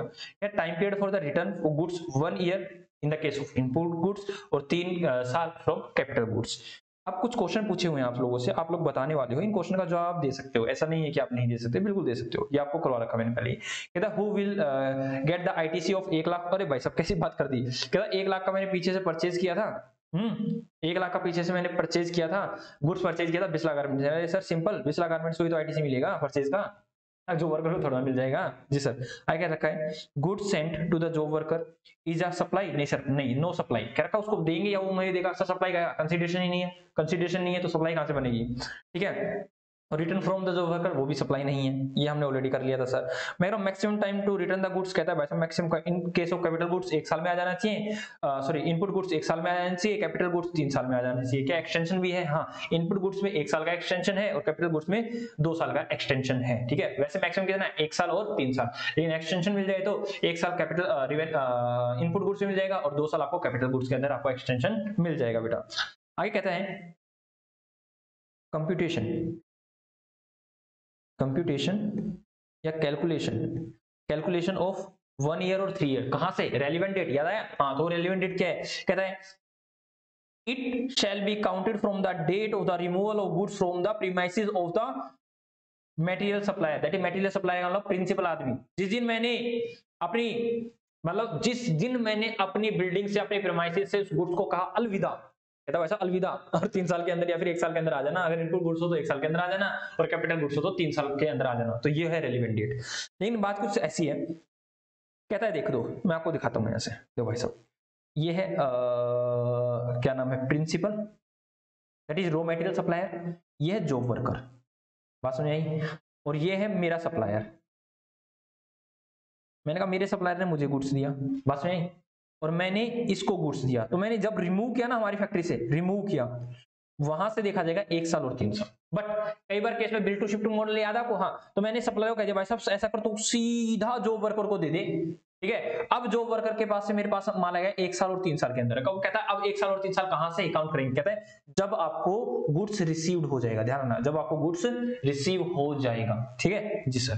तो यहां पर तो था हमारे प्रीमाइसेस से रिमूवल, और दूसरे केस में क्या होगा सर? जब जॉब वर्कर को प्राप्त हुआ है, देखो वही कहते हैं but when the goods are received by the job worker under the bill to shift model such 1 year and 3 year shall be counted from the date of the receipt of the goods by the job worker. जब job worker ने goods को receive किया है, याद रखना, important है जी sir. आगे कुछ क्वेश्चन फिर पूछा हुए हैं आपसे सर। कौन कौन से क्वेश्चन पूछे हुए हैं? Number 1, waste and the scrap generated during the job work process. मतलब उसने मैंने उसको कुछ गुड्स दिया, उसको उसने जॉब वर्क की प्रोसेस की, कहता वहां से अगर कोई रॉ मटेरियल क्या नाम है वेस्ट या स्क्रैप निकलता है, who will be liable to pay the tax on it। उसके ऊपर टैक्स कौन पे करेगा? भाई साहब देखो, जॉब वर्कर पे करेगा if he is registered under GST. अगर जॉब वर्कर जीएसटी में रजिस्टर्ड आदमी है तो जॉब वर्कर खुद टैक्स पे करने वाला है। कहता है job worker is not registered, मतलब अनरजिस्टर्ड व्यक्ति है, वो जीएसटी में है ही नहीं। तो कहता है मटेरियल सप्लायर, दैट इज हमारे केस में Bisla garment, that is principal आदमी, is liable to pay the tax on the scrap and waste arise during the job work process. ठीक है सर। आगे कहता है if job worker is unregistered then material supplier क्या करेगा? That is Bisla garment हमारे case में, नीड टू डिक्लेयर एक जॉब वर्कर का प्लेस एंड जॉब वर्कर का प्लेस बताएं किसको? To the department. मतलब अगर जॉब वर्कर अनरजिस्टर्ड आदमी है तो प्रिंसिपल आदमी दैट इज मटेरियल सप्लायर आप बताओगे किसको? डिपार्टमेंट को, कि जॉब वर्कर का प्लेस कौन सा है। आगे रखा है is job worker is unregistered book of account related to the job work, only job work से रिलेटेड बेटा। ठीक है, क्या नाम, book of account related to job worker maintain by the material supplier supply to the that is क्या नाम है, simple सुन, अगर जॉब वर्कर क्या नाम है, जॉब वर्कर आदमी जो है अनरजिस्टर्ड व्यक्ति है, तो कहता है कि भाई उससे रिलेटेड जितने भी रिकॉर्ड्स वगैरह है तो कौन बनाएगा, वो प्रिंसिपल आदमी बनाने वाला है। दैट इज हमारे केस में कौन सर, हमारे केस में बिस्ला गारमेंट्स। आगे चलते हैं, कहता है इफ गुड्स नॉट रिटर्न, कहता है 1 साल और 3 साल के अंदर गुड्स नहीं आया तो, और एक्सटेंडेड टाइम जो आपने एक्सटेंडेड टाइम दे दिया 1 साल और 2 साल का, उसके अंदर नहीं आया तो कहता है when the goods transfer to the job worker, जब हमने जॉब वर्कर गुड्स ट्रांसफर किया था, और bill to ship to model में जो उसने रिसीव किया था, सप्लाई इज अज्यूम, उसी समय सप्लाई मान लेंगे, मतलब आज से 5 साल, मतलब 1 साल पहले और 3 साल पहले, ठीक है। और अगर हमने एक्सटेंडेड टाइम दे दिया तो आज से 4 साल, मतलब वहां पर 1 और 2 साल पहले और 5 साल पहले, नॉर्मल केस का प्रोविजन हम याद रखते हैं सर, 1 और 3 साल पहले ही हम सप्लाई मान लेंगे। तो सप्लाई इतने साल पहले मान ली तो हमने टैक्स वगैरह पे नहीं किया, तो भाई साहब सुनो, अब आपसे हम टैक्स भी लेंगे, इंटरेस्ट भी लेंगे और पेनल्टी भी लेंगे। अब तुम्हारी बेटा तुम्हें तो हम दिखाएंगे हमारी पावर क्या है। तुमने हमसे झूठ बोला, आप समय पे नहीं लेके आए माल को वापिस, तो अब हम पीछे जाके सप्लाई मान लेंगे, और सप्लाई पीछे जाके मान लेंगे तो टैक्स भी लेंगे, आपने इतने समय इंटरेस्ट लेट दिया तो हम उसका इंटरेस्ट भी लेंगे, पेनल्टी भी लेंगे, फाइन भी लेंगे, सब कुछ तुमको भाई साहब बताने वाले हम हैं वो, ठीक है, वो बात के रखिए। आगे चलते हैं दोस्त। ओ माय गॉड, आईएसडी, पहली बात तो ध्यान रखना, आईएसडी के बारे में क्या जानते हो सर? पहली बात तो ऊपर लिखा सेक्शन 20 है, और आईएसडी एक वो व्यक्ति है जिसको कंपलसरी रजिस्ट्रेशन लेना ही लेना है रेगुलर स्कीम के अंदर, इसको कोई लिमिट ही नहीं मिलेगी, ध्यान रखना। और आईएसडी क्या होता है नॉर्मली सर, हमने पता है कि आईएसडी एक तरह से एक हेड ऑफिस होता है। क्या होता है? हेड ऑफिस होता है। चलो पढ़ते हैं, कहता है input service distributor is a taxable person that receive the invoices for the services, ध्यान रखना बेटा, सर्विसेज की सर्विसेज लेता है, गुड्स नहीं लेता, सर्विसेज। इनपुट सर्विस डिस्ट्रीब्यूटर, जब नाम ही सर्विस से आ रहा है ना, ठीक है। कहता है is a taxable person that receive the invoices for the services used by it's branches, ये इसकी ब्रांच है जो सर्विसेज रिसीव कर रही हैं, तो उस उनकी सर्विसेज के लिए उसको बिल किसको दिया जाता है? हेड ऑफिस को, ठीक है। लाइक मैं कहता हूं, देखो दोस्त, मैं कहता हूं बिस्ला गवर्नमेंट, बिस्ला क्लासेस, इसका हेड ऑफिस है भिवानी हरियाणा में, ठीक है। और इसकी ब्रांचेज हैं, काफी सारी ब्रांचेज हैं, लाइक दिल्ली में भी ब्रांच है, हैदराबाद में भी ब्रांच है, राजस्थान में भी ब्रांच है, और पंजाब में भी ब्रांच है। हम अज्यूम करते हैं यहाँ हर जगह हमारी ब्रांचेज है। तो क्या कहते हैं कि मैं भाई यहाँ पर देखो, मैं यहाँ पर मैं ऐड करवा दूंगा, ऐड करूंगा बिस्ला गारमेंट्स की, भयंकर तरह से ऐड कराने वाला हूँ, ठीक है। तो ऐड करा, तो ऐड का बेनिफिट इसको भी मिलेगा, इसको भी मिलेगा, यहाँ पर भी ऐड करूंगा, यहाँ पर भी ऐड कराऊंगा। कहता है भाई साहब इनवॉइसिंग किसको होगी? अब इनवॉइसिंग किसको होगी? इसको इनवॉइस होने के बाद वो इनवॉइस को क्या करता है? डिस्ट्रीब्यूट कर देगा सबको। बात समझ आई नहीं? वेरी इन सिंपल मैनर, ये क्या करेगा? बिल लेगा और बिल को एज इट इज डिस्ट्रीब्यूट कर देगा अपनी सारी सारी ब्रांचेस को, ठीक है जी सर। तो ब्रांचेस को डिस्ट्रीब्यूट करना है, ठीक है, आईटीसी वगैरह देना है, तो इसीलिए इसको कंपलसरी रजिस्ट्रेशन लेना होगा। अब क्या कहता है, it distribute the tax paid, that is ITC को ये डिस्ट्रीब्यूट कर देगा, अभी देखा हमने, to such branches on a proportional basis. कहता है किसी ना किसी प्रोपोर्शनल बेसिस पे वो दे देगा। नॉर्मली प्रोपोर्शनल क्या होता है? पिछले साल का टर्नओवर बेटा। कहता है bye issuing the ISD invoices, वो अपनी क्या करेगा? आपको ना खुद का बिल देगा और उसको क्या करेगा? आईटीसी को बांट देगा प्रोपोर्शनेट बेसिस पे, ठीक है। आगे कहता है the branches can have different GST number but must have the same pain on the ISD. कहता है कि ब्रांचेस के पास क्या होगा भाई साहब? अलग अलग जीएसटी नंबर होगा, लेकिन कहता है भाई साहब इसका हेड ऑफिस का और इनका सबका पैन क्या होना चाहिए? सेम, मतलब एक ही आदमी के अंडर ये रजिस्टर्ड होने चाहिए, एक ही पैन के ऊपर ये रजिस्टर्ड होने चाहिए। आगे एक कुछ केस बता रखा है। सबसे पहले कहते हैं ये सप्लायर ऑफ सर्विसेज दे रहे हैं, ये हेड ऑफिस है दैट इज आईएसटी है, और ये इसकी ब्रांचेज है, 3 ब्रांचेज है बेटा, ध्यान रखना। स्टेप नंबर 1 क्या हुआ? सप्लाई ऑफ सर्विसेज, मतलब not good, supply of service मिल रही है किसको? ब्रांच 1, ब्रांच 2, ब्रांच 3 को सप्लाई ऑफ सर्विस, इसको सर्विस दी रही है। सप्लायर क्या करेगा? आईएसडी को इनवॉइस कर देगा, नंबर 2।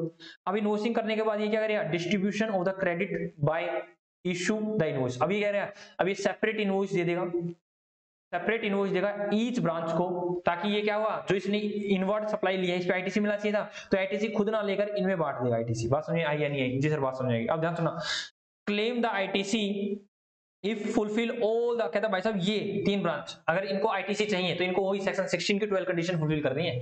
हाँ सर कोई दिक्कत वाली बात नहीं, कर देंगे, ठीक है। चलो आगे चलते हैं, ठीक है। अगर उसने 12 कंडीशन में से एक भी कंडीशन फुलफिल नहीं की इन ब्रांचों ने, तो इसको आईटीसी नहीं मिलेगा। ब्रांचेस को आईटीसी, जो भी स्पेसिफिक ब्रांचेस जिन्हें वो फुलफिल नहीं कर पा रहे 12 कंडीशन ऑफ सेक्शन 16, तो उसको आईटीसी नहीं मिलेगा।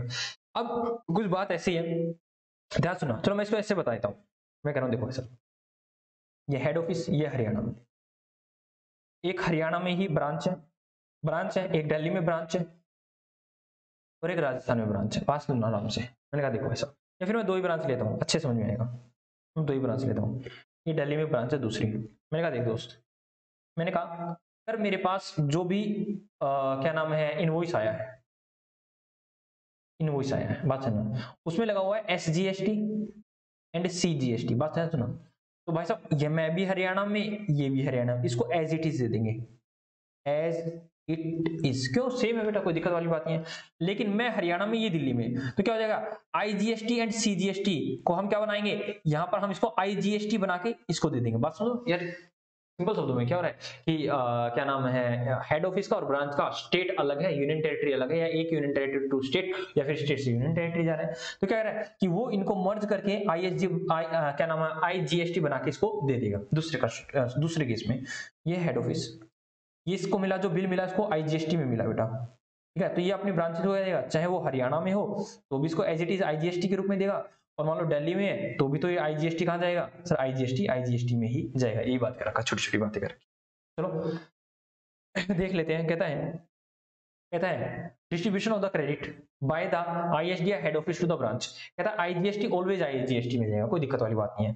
कहता है state union territory of the ISD and the branch are same है तो सेम जाएगा।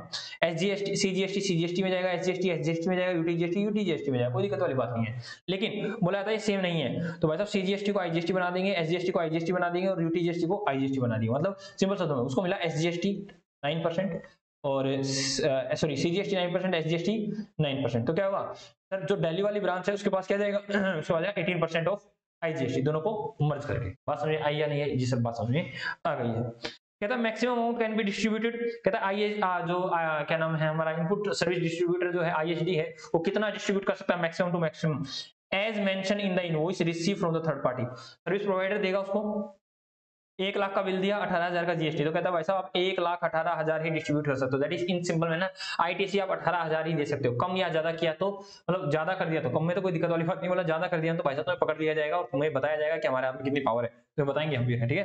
कहता है if excess distributed the amount mentioned in the invoice to one or more branches, that is overbooking करवा दी भाई साहब ITC, then it will be recovered along with the interest ISD cell. मतलब कहता है भाई साहब अगर आपने ज्यादा दे दिया ना तो आपसे इंटरेस्ट के साथ, पेनल्टी के साथ हम रिकवरी करेंगे। दूसरा कहता है भाई साहब आपने ज्यादा दे दिया, तो आपने क्या कर दिया, तो ज्यादा दे दिया तो अब आपसे हम मतलब कम तो दिया है, मतलब कम दिया है डेबिट नोट क्रेडिट नोट, मतलब कम दिया है या ज्यादा दिया है तो हम डेबिट नोट और क्रेडिट नोट का यूज करेंगे। मतलब आपने क्या दिया है सर, आपने जो इनवॉइसिंग है सर अंडर हो गया तो हम डेबिट नोट दे देंगे, ओवर हो गया तो क्रेडिट नोट दे देंगे, ठीक है जी सर। आगे चलो, आगे कहता है इफ एनी डेबिट और credit note is issued by the third party, कोई थर्ड पार्टी हमें डेबिट नोट क्रेडिट नोट दे रही है। डेबिट नोट कब देगी, जब सर इनवॉइस में क्या होगा, इनवॉइस में कमती होगा, मतलब इनवॉइस देना था 1 लाख रुपए का, गलती दे दिया 90,000 का। और क्रेडिट नोट कब देगी थर्ड पार्टी, जब सर जब देना था 1 लाख का दे दिया 1,10,000 का, 10,000 से देगी, ठीक है सर। डेबिट नोट में क्या हो जाएगी, सप्लायर की ITC सॉरी सप्लायर की आउटपुट टैक्स लायबिलिटी बढ़ जाती है और रिसीवेंट की ITC बढ़ जाती है। लेकिन क्रेडिट नोट में क्या होता है सर, ये कर रखा है बेटा आपने, क्रेडिट नोट में क्या होता है सर, सप्लायर अपनी आउटपुट टैक्स लायबिलिटी गिराता है और उधर से रिसिपेंट अपनी ITC गिराता है जी सर। तो कहता है कि अगर ISD को डेबिट या क्रेडिट नोट मिल रहा है तो क्या होगा सर, वो डेबिट नोट और क्रेडिट नोट भी ISD किसको बांट देगी, अपनी ब्रांचेस को बांट देगी, वो सेम पैटर्न में जैसे उसने इनवॉइस को बांटा था, मेन इनवॉइस को बांटा था।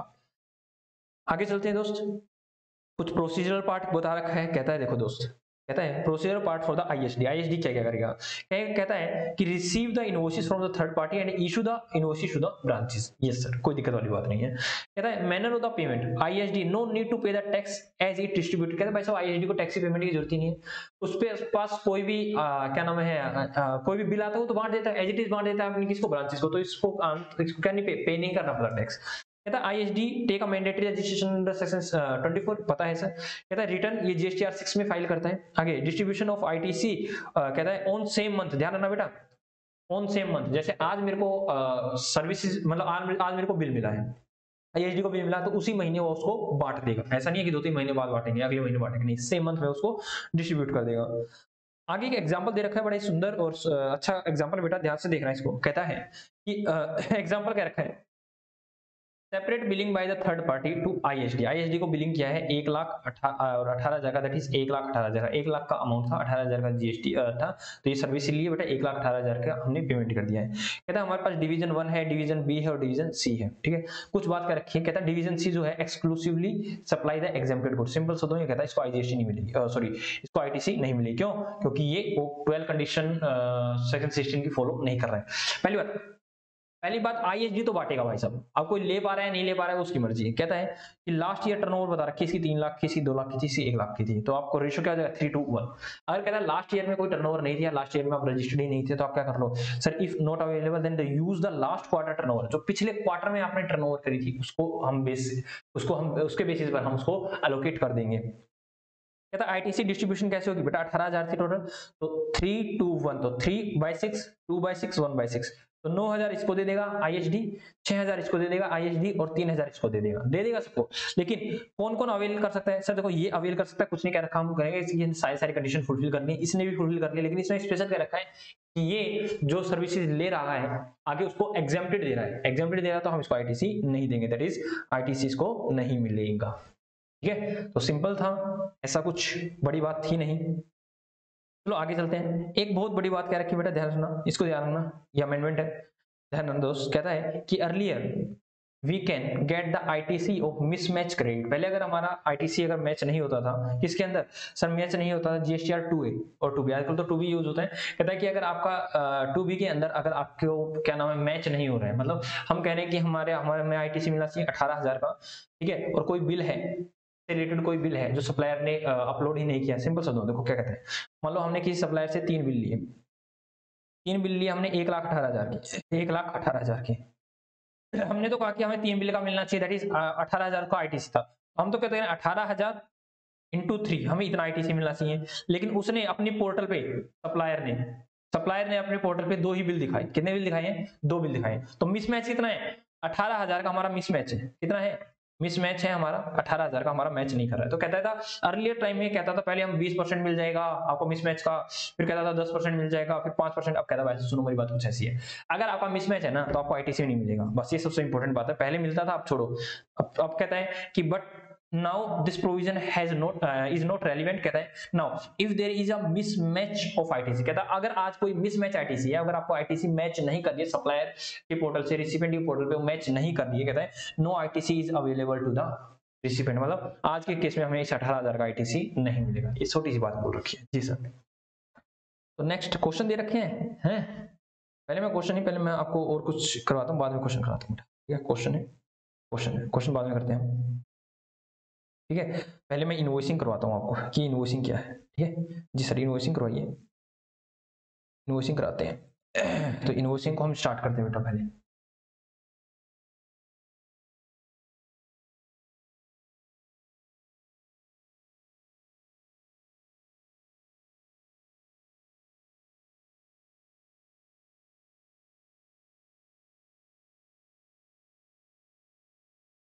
करें, हाँ जी करें start invoicing. Yes sir, invoice क्या कहता है, सबसे पहले चलो हम पढ़ते हैं। काफी सारी चीजें पता है बेटा आपको, ऐसा नहीं है आपको नहीं पता, सारी चीजें पता है आपको। देखो आप पढ़ोते जाना, कहोगे सब पता है हम तो। कहता है tax invoice issued by registered person, एक रेगुलर स्कीम वाला ही दे सकता है, हाँ सर कंपोजिशन वाला तो दे नहीं सकता, ठीक है। मतलब जीएसटी, इसका मतलब क्या है, show GST in bill, bill के अंदर जीएसटी को शो करना है, क्या कहलाता है सर, टैक्स इनवॉइस कहलाता है। And also recipient of the supplier fall under the RCM, कहता है जो रिसिपिएंट है, ठीक है, ये सप्लायर है, ये रिसिपिएंट है और रिसिपिएंट पे आरसीएम लग रहा है, then also such taxable person, that is regular taxable person, such can issue invoice under the scheme and cap himself। क्या कहता है कि अगर, हालांकि देखो कहता है कि अगर आप आरसीएम में फॉल कर रहे हो तो आरसीएम वाला कहता है वैसा कोई दिक्कत वाली बात नहीं है, आपने टैक्स इनवॉइस नहीं लिया है, आप खुद को इनवॉइसिंग करो और उसका क्या लगाओ, हम उसको इनवॉइस मान लेंगे और उसको पे हम आपको आईटीसी अलाउ कर देंगे। अभी पढ़ के आए हैं जी सर। हाँ कहता है बिल ऑफ सप्लाई, कहता है बिल ऑफ सप्लाई अगर आपके पास है तो आपको हम आईटीसी का बेनिफिट नहीं देने वाले है। बिल ऑफ सप्लाई का मतलब कहता है एक ऐसा डॉक्यूमेंट जिसपे जीएसटी मेंशन नहीं है, जीएसटी का अमाउंट मेंशन नहीं है। Issue by the taxable person paying tax under the composition scheme, ये तो कंपोजिशन स्कीम में है, और अगर आप रेगुलर वाले बंदे हो तो आप एग्जेम्प्टेड दे रहे हो, ठीक है। ये regular taxable person making exempted supply, तो भाई साहब जीएसटी चार्ज नहीं कर सकते बिल के अंदर, तो उसको क्या बोलेंगे, बिल ऑफ सप्लाई बोलेंगे जी सर। ये तो हमें पता था सर। आगे ये नहीं पता था दोस्त हमको, ये देख लो क्या कहता है, ऑप्शन है ऑप्शन है, करना चाहो तो कर सकते हैं। कहता है where the recipient is unregistered person, मतलब सिंपल शब्दों में बात क्या कहता है, देखो भाई साहब, ठीक है, ये है मेडिसिन की शॉप, ठीक है, एक मेडिकल शॉप है, मेडिकल शॉप पे एक व्यक्ति गया और कहता भाई साहब पेन रिलीफ देना, पेन रिलीफ दी उसने भाई साहब 20 रुपए की, 20 रुपए की पेन रिलीफ दी। ये व्यक्ति अनरजिस्टर्ड था, क्या था ये, अनरजिस्टर्ड था, रजिस्टर्ड हुआ तो देना पड़ेगा, अनरजिस्टर्ड व्यक्ति था। तो बोला गया था कि भाई साहब ऐसे अनरजिस्टर्ड व्यक्ति है, अगर वो 200 रुपए तक खरीदने आता तो आप उसको बिलिंग मत करो, कोई दिक्कत वाली बात नहीं है, ठीक है, और देना चाहो तो आपकी मर्जी है, लेकिन वो रजिस्टर्ड होगा तो भाई साहब देना पड़ेगा। कहता है where the recipient is unregistered person and outward supply is less than, outward supply जो हम सप्लाई दे रहे हैं वो लेस देन है किससे, 200 से अगर लेस देन है, no need to issue the invoice to the recipient but issue a consolidated invoice at the end of the day and keep himself. कहता है भाई साहब अगर 200 रुपए से कम कोई व्यक्ति आ रहा है हमारे पास, ठीक है, सप्लाईज लेने के लिए, दूसरा पहली बात तो जो आ रहा है वो अनरजिस्टर्ड होना चाहिए, दूसरी बात, दूसरी कंडीशन सर, पहला अनरजिस्टर्ड, दूसरा लेस देन 200, तो हम उसको इनवॉइस नहीं देंगे, लेकिन eight the end of the day सबको कंसोलिडेट करके एक बिल काट लेंगे और बिल हम अपने पास रख लेंगे। ओके सर, है क्या कहता है, कहता है a registered supplier shall on the receipt of the advance payment. कहता है अगर आपने एडवांस पेमेंट ले लिया ना दोस्त, तो आप क्या कर दो, with respect to any supply issue and receipt voucher. भाई सब सिंपल शब्दों में आप, ये तो आपको ही पता है, अगर आपने कोचिंग ली हुई है, आपने किसी भी कोचिंग इंस्टीट्यूट में आपने क्या नाम है पैसे दिए, फीस दी, तो फीस देने के बाद आपको एक रिसिप्ट वाउचर मिलता था, कि उसी की बात कर रहा है, मतलब ये वाउचर ये शो करता है कि हाँ आपने फीस, मतलब आपने कैश दे दिया है। ओके सर, आगे चलते हैं, आगे चलते हैं कहता है when to issue invoice that is last date to the issue of invoice, invoice को इशू करने की क्या कोई लास्ट डेट होती है, हाँ बेटा होगी।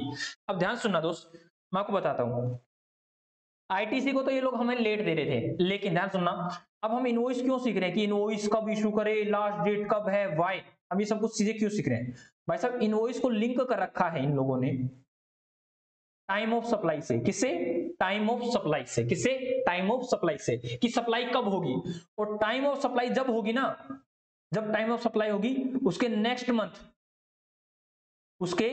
मंथ हमें हमारी रिटर्न फाइल करनी है और टैक्स की पेमेंट करनी है। ये क्या चाहेंगे कि आप कॉमन सेंस लगाओ, टैक्स की पेमेंट होगी तो ये चाहेंगे टैक्स जल्दी से जल्दी गवर्नमेंट के पास आए, तो क्या चाहेंगे टाइम ऑफ सप्लाई जल्दी से जल्दी बने, तो ये क्या चाहेंगे इनवॉइस जल्दी से जल्दी इशू किया जाए।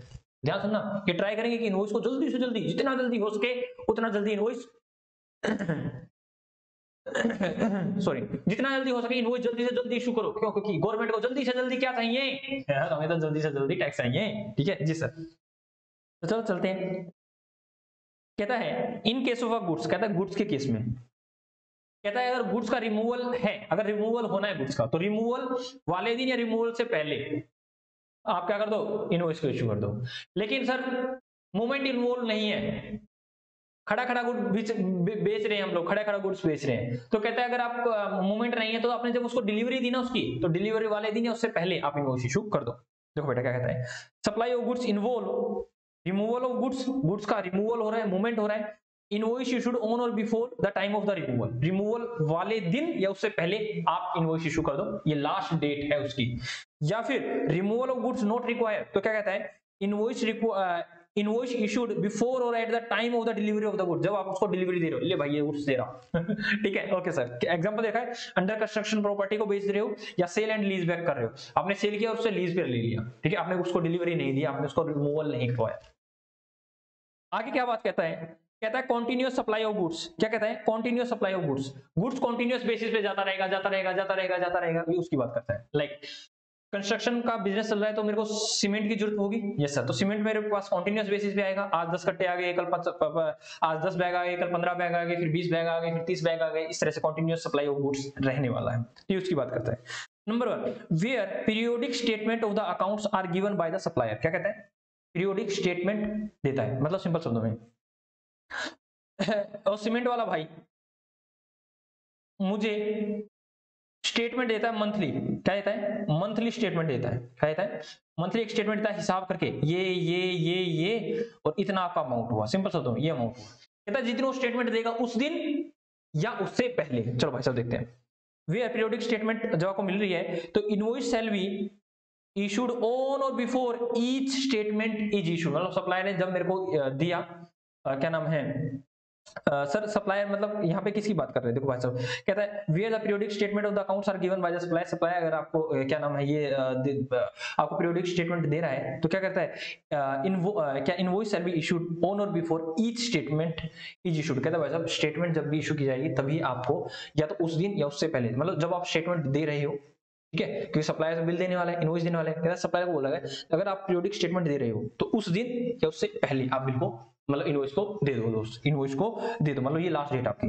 आगे कहता है where no periodic statement is given by the supplier, supplier भाई साहब पीरियोडिक स्टेटमेंट दे ही नहीं रहा है, भाई साहब अच्छा है, कह रहा नहीं, तो आप क्या बोला गया, हे रिसिपिएंट, जब जब आप पेमेंट कर रहे हो, जब जब आप पेमेंट करो, सिंपल शब्दों में बोला गया है सप्लायर को, सप्लायर जब जब तो पेमेंट रिसीव कर रहा है ना, जब जब तो पेमेंट, पहली बात अगर तू स्टेटमेंट दे रहा है तो स्टेटमेंट वाले दिन या उससे पहले, अदरवाइज जिस दिन तू पेमेंट ले रहा है पेमेंट वाले दिन या उससे पहले आप बिल को आप क्या इनवॉइस को इशू करने वाले हो, तो ये कह रहा है then the invoice shall be issued on और before each payment is received, मतलब जिस दिन मिला उस दिन, मतलब पेमेंट मिली उस दिन आप इनवॉइस दे दो या उससे पहले दे दो, उसके बाद मत देना। जी सर आगे चलते हैं, अब हमने गुड्स की बात कर ली, ठीक है, अब आती है बात किसकी, सर गुड्स में भी अभी छोटा सा गुड्स ज्यादा है, इसके बाद सर्विस की बात आएगी, छोटा सा है ये आपको वैसे पता है, in case of the sale of the goods on the approval basis, आप सेल ऑफ गुड्स कर रहे हो अप्रूवल बेसिस पे, आपको ये बात भी पता है कि अप्रूवल के लिए मैक्सिमम टाइम 6 महीने होता है, अगर 6 महीने में अप्रूवल नहीं आती तो हम एज्यूम कर लेते हैं कि सेल हो गई है, सप्लाई हो गई है। क्या कहता है इनवॉइस इशूड कब किया जाता है, ऑन और बिफोर एक्सेप्टेंस, एक्सेप्टेंस से पहले, एक्सेप्टेंस से पहले, एक सेकंड बेटा चार्जिंग हटा देता हूँ, लैपटॉप फुल चार्ज हो गया, ठीक है, क्या कहता है कि एक्सेप्टेंस से पहले, क्या कह रखा है एक्सेप्टेंस से पहले, या फिर 6 मंथ ऑन और बिफोर एक्सेप्टेंस, ऑन और बिफोर मतलब एक्सेप्टेंस वाले दिन या उससे पहले, आगे कहता है 6 month from the date of the removal, कहता है देखो भाई साहब जिस दिन उसने एक्सेप्टेंस दी या फिर 6 मंथ जब हमारा रिमूवल हुआ, उसमें से जो विच एवर इज अर्लियर तब आपको टैक्स इनवॉइस, आपको इनवॉइस देना होगा, इनवॉइस देना होगा। एग्जांपल दे रखा है, मैंने कहा बिस्ला गारमेंट्स है हरियाणा से, हमने सेल कर दिया है, बिस्ला गारमेंट्स ने मिस्टर रविंदर जो दिल्ली से हैं उनको सेल कर दिया है, इन्होंने कहा सेल ऑफ गुड्स कर दिया है रिटर्न ओब्लिक अप्रूवल बेसिस पे, मतलब या तो रिटर्न आ जाएगा या अप्रूवल, आप जब अप्रूवल बोलोगे तो हम आपको सेल मान लेंगे। कहता है ये बताना पहले बात, तो वैल्यू थी बेटा 55,000 की, कितने की थी 55,000 रुपए की, ईवे बिल बनेगा, हाँ सर ईवे बिल तो बनेगा, ईवे बिल कहता है मूवमेंट हो रही है 50,000 से ज्यादा हो रही है, ठीक है ओके सर। और कहता है जीएसटी इवन जीएसटी लगेगा, नहीं सर अभी कंसिडरेशन नहीं है, अभी सप्लाई नहीं हुई है तो अभी इसके ऊपर जीएसटी नहीं लगेगा, लेकिन आगे है अब रविंद्र के पास क्या ऑप्शन है, ऑप्शन है या तो एक्सेप्ट कर लिया रिजेक्ट कर दे, कहता है अगर आपने रिजेक्ट मार दिया रविंद्र भाई, अगर आपने रिजेक्ट मार दिया तो सप्लाई नहीं है, कोई दिक्कत वाली बात नहीं, जीएसटी नहीं है, लेकिन आपने एक्सेप्ट कर लिया, ठीक है बहुत बढ़िया एक्सेप्ट कर लिया, तो डेट ऑफ एक्सेप्टेंस हमने दे दी भाई साहब, सेल कब हुआ है, सेल हुआ है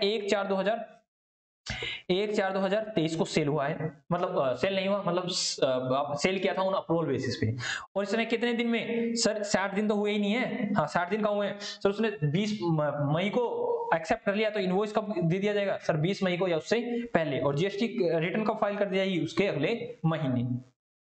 आगे चलते हैं, कहता है इफ नो एक्सेप्टेंस टिल 1/10/2023, मतलब 60 दिन के अंदर अंदर कोई भी अप्रूवल नहीं आती है तो क्या कहता है now it is due date, that is last date to issue the invoice, invoice must be issue on 1/10/2023, मतलब आपको 60 दिन के बाद तो आपको इनवॉइस इशू करना ही करना पड़ेगा, 6 महीने के बाद क्या नाम है 6 महीने के बाद, 60 दिन नहीं बेटा 6 महीने के बाद, 60 दिन नहीं 6 महीने, मतलब यहाँ तो 6 महीने हुए नहीं था अगले महीने हुआ था, मतलब 6 महीने के अंदर अंदर मतलब 6 महीने के अंदर एक्सेप्टेंस हो जाती है तो वेल एंड गुड, सर 6 महीने हो गए क्या, हाँ बेटा 4 में दिया था, 4 और 6 10, दैट इज 1/10 को हमें इनवॉइस इशू करना ही करना होगा, ये हमारी last date of issue of invoice है। चलो आगे चलते हैं, आई क्या कहता है in case of supply of taxable, sir in case of supply of taxable services, अगर टैक्सेबल सर्विसेज है तो उसके केस में क्या होने वाला है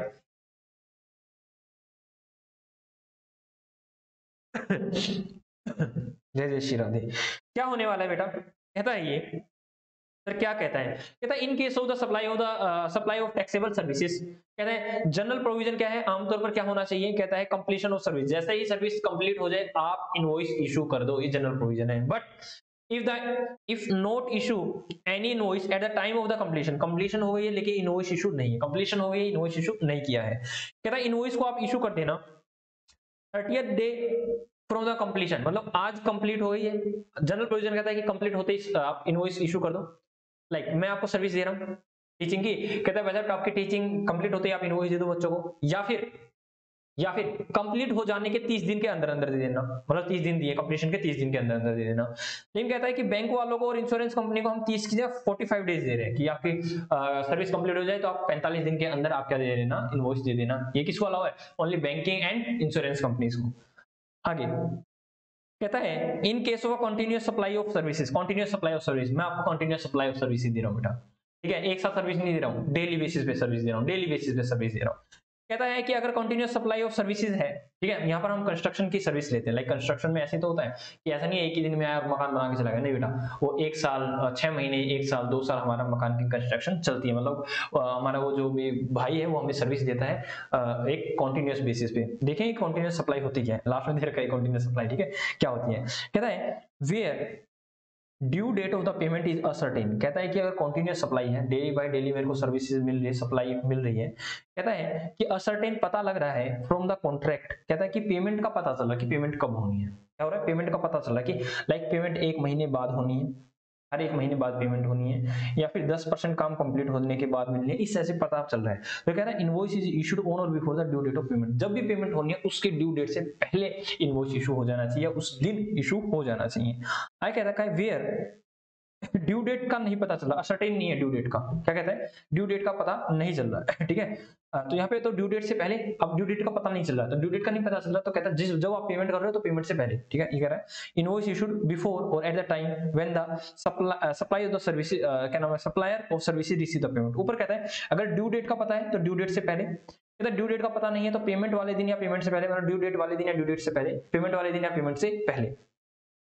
आई कहता है वेयर, क्या कहता है where the payment is link to the completion of the event, event से लिंक है, लाइक मैंने कहा कि भाई लाइक मतलब हम क्या करवा रहे हैं, मैंने कहा कि भाई एक मिस्टर एक्स से शादी हो रही है और उसके लिए हमने क्या किया, हमने बैंड बाजा, उसके लिए हमने क्या किया, हमने एक टेंट की सर्विस ली कि भाई साहब टेंट आप लगा देना, उसको बोला भाई साहब टेंट लगा दो और पेमेंट कब आएगी, पेमेंट कब आएगी, पेमेंट आएगी शादी संपन्न होने के बाद, तो इवेंट से लिंक हो गया। तो कहता है भाई साहब क्या invoice shall be issued on और before the date of the completion of the event, जब वो इवेंट कंप्लीट हो जाएगा उसके बाद आपको पेमेंट मतलब उस दिन या उससे पहले आप इनवॉइस इशू कर दोगे। Okay sir. आगे क्या कहता है, आगे क्या कहता है, ये बड़ा ही अच्छा पॉइंट है बेटा, यहां से क्वेश्चन आने के चांसेस है। फिर क्या पॉइंट कहता है, कहता है where the supply of the service cease, मतलब खत्म हो जाती है, क्या कहता है under a contract before the completion of the supply the invoice shall be issued when the supply ceases and such invoice shall be issued to the extent of the supply affected before the cessation।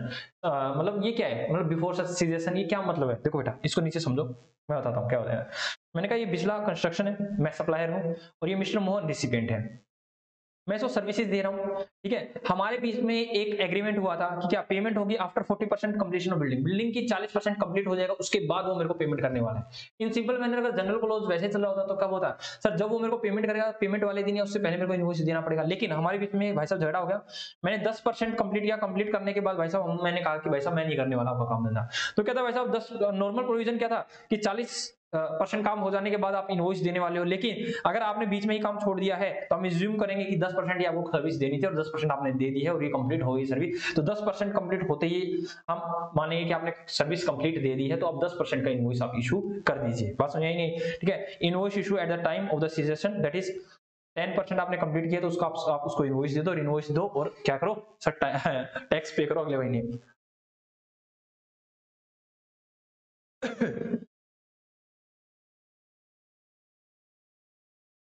हाँ समझ में आया नहीं आया, जिसे समझ में आ गया है तो आगे चलें। आगे ये सर ये पढ़ना, कहता है where recipient is liable to pay the tax under the RCM, अगर आप आरसीएम के तहत अगर आप टैक्स पेमेंट के लायबल हो, then invoice shall be issued on the date of the receipt of the goods. क्या कह रखा है, where recipient liable to pay the GST under the RCM, then an invoice shall be issued on the date of the receipt of the goods. कहता है simple सा भाई साहब, ये सप्लायर है, ये रिसिपिएंट है, इसने लिया रिसीव ऑफ गुड्स किया, और ये क्या करेगा सर ये आरसीएम, ठीक है, ये उसी दिन अपने आप को इनवॉइस इशू कर लिया, क्यों, क्योंकि इसको सेल्फ इनवॉइसिंग तो करनी है यार, आराम से कर लिया, सेल्फ इनवॉइसिंग करने कर लेगा, क्यों, इसी को टैक्स पे करना है, उसको आईटी से नहीं वो बात कर रहा है, ठीक है। कहता है invoice prepare in triplicate, triplicate मतलब 3 कॉपी बनेंगी किसी की, अगर गुड्स है तो गुड्स है तो 3 कॉपी, एक सप्लायर की, रिसिपिएंट की, एक ट्रांसपोर्टर की। लेकिन सर्विस जा रही है तो सर्विस भाई साहब ट्रक में नहीं जाती ठीक है, यहाँ पर 2 ही भी लाएंगे, कौन से सर, एक तो सप्लायर के लिए, एक रिसिपिएंट के लिए। मैंने कहा पैसेंजर ट्रांसपोर्टेशन सर्विस के केस में भाई साहब टिकट कब होती है बेटा, बोला सॉरी इनवॉइस क्या होता है, कहता है पैसेंजर ट्रांसपोर्टेशन सर्विस में हम आपकी जो टिकट होती है ना बेटा, टिकट हमने देखी हुई टिकट, बोला उसी को हम डीम्ड टू बी इनवॉइस का दर्जा दे देंगे, उसी को इनवॉइस मान लेंगे। अरे भाई साहब रिवाइज इनवॉइस की बात आ गई, तो चलो एक और बताना, तो रिवाइज इनवॉइस का कांसेप्ट क्या कहता है, कहता है देखो भाई साहब, एक ही ऐसी डेट है, यहाँ पर आपकी 10 लाख और 20 लाख क्रॉस हो गया है, बस क्रॉस हो जाने के बाद 30 दिन के अंदर, तो ये 30 डेज है, 30 डेज के अंदर आप क्या करो, एप्लीकेशन डाल दो कि हमें जीएसटी चाहिए। तो मान लो आपको जीएसटी आपने एप्लीकेशन डाल दी टाइम पे, यहाँ पे आपको आरसी मिल गई, रजिस्ट्रेशन सर्टिफिकेट आपको मिल गया, यहाँ पर मिल गया, ठीक है, यहाँ पर आपको आरसी मिली है, तो आपको 1 महीना मिलता है, 1 महीना यहाँ पर रिवाइज इनवॉइसिंग कर सकते हो। रिवाइज इनवॉइसिंग कहाँ की से कहाँ तक की कर सकते हो, रिवाइज इनवॉइस यहाँ से यहाँ तक की यहाँ पर करने वाले, बस समझ आई नहीं, यस सर। चलो बेटा देख लेते हैं, सेम वही बात कर रखी है, कहता है रिवाइज इनवॉइस, कहता है कितनी बार पढ़ रखा है, तो ये तो आपको टिप्स पे हो गया होगा जी सर। कहता है रजिस्टर्ड टैक्सेबल पर्सन में within 1 month from the date of the issuance of RC, हाँ सर आरसी मिलने के 1 महीने के अंदर आप रिवाइज इनवॉइस दे सकते हो against the invoice during the period, उस पीरियड का, सर किस पीरियड का, कहता है that is starting from the effective date of the registration, effective date of registration, मैंने कहा भाई 30 दिन के अंदर अगर आपने ले लिया ना रजिस्टर, मतलब 30 दिन के अंदर एप्लीकेशन डाल दी, तो इफेक्टिव डेट यही हो जाएगी आपकी, ठीक है, जब आपने 10 लाख 20 लाख को क्रॉस किया था, तो effective date till the issuance of RC, RC जब तक आपको इशू नहीं गई तब तक आपको रिवाइज इनवॉइस दो, क्यों, यहाँ तक तो आपके पास जीएसटी नंबर था ही नहीं, यहाँ तक जीएसटी नंबर था ही नहीं, तो आपके पास जीएसटी नंबर नहीं था तो आप कैसे जीएसटी ले सकते हो, बोला गया इस पीरियड का before RC and after effective date आप क्या कर सकते हो सर, आप रिवाइज इनवॉइस इशू कर सकते हो 1 महीने के अंदर अंदर, ठीक है, so that recipient gate the ITC, आप सप्लायर हो ताकि आप रिवाइज इनवॉइस इसलिए दे रहे हो ताकि सामने वाला व्यक्ति, क्यों, क्योंकि आपने बेटा इस पीरियड में इनवॉइस जो भी दिया होगा, इस पीरियड में जो भी इनवॉइस दिया होगा वो बिलो सप्लाई रहा होगा, है ना, यस सर, बिलो सप्लाई के केस पे रिसिपिएंट को आईटीसी नहीं मिला होगा, हाँ सर, तो कहता है रिसिपिएंट को आप आईटीसी दिला दो और आप रिवाइज इनवॉइस दे दो, क्योंकि अब आप जीएसटी के अंदर आ गए हो, ठीक है, तो एक बार देखो इसको एक सेकंड आप एक बार खुद रीडिंग करो इसकी, करना रीडिंग एक बार करो, रीडिंग इसकी,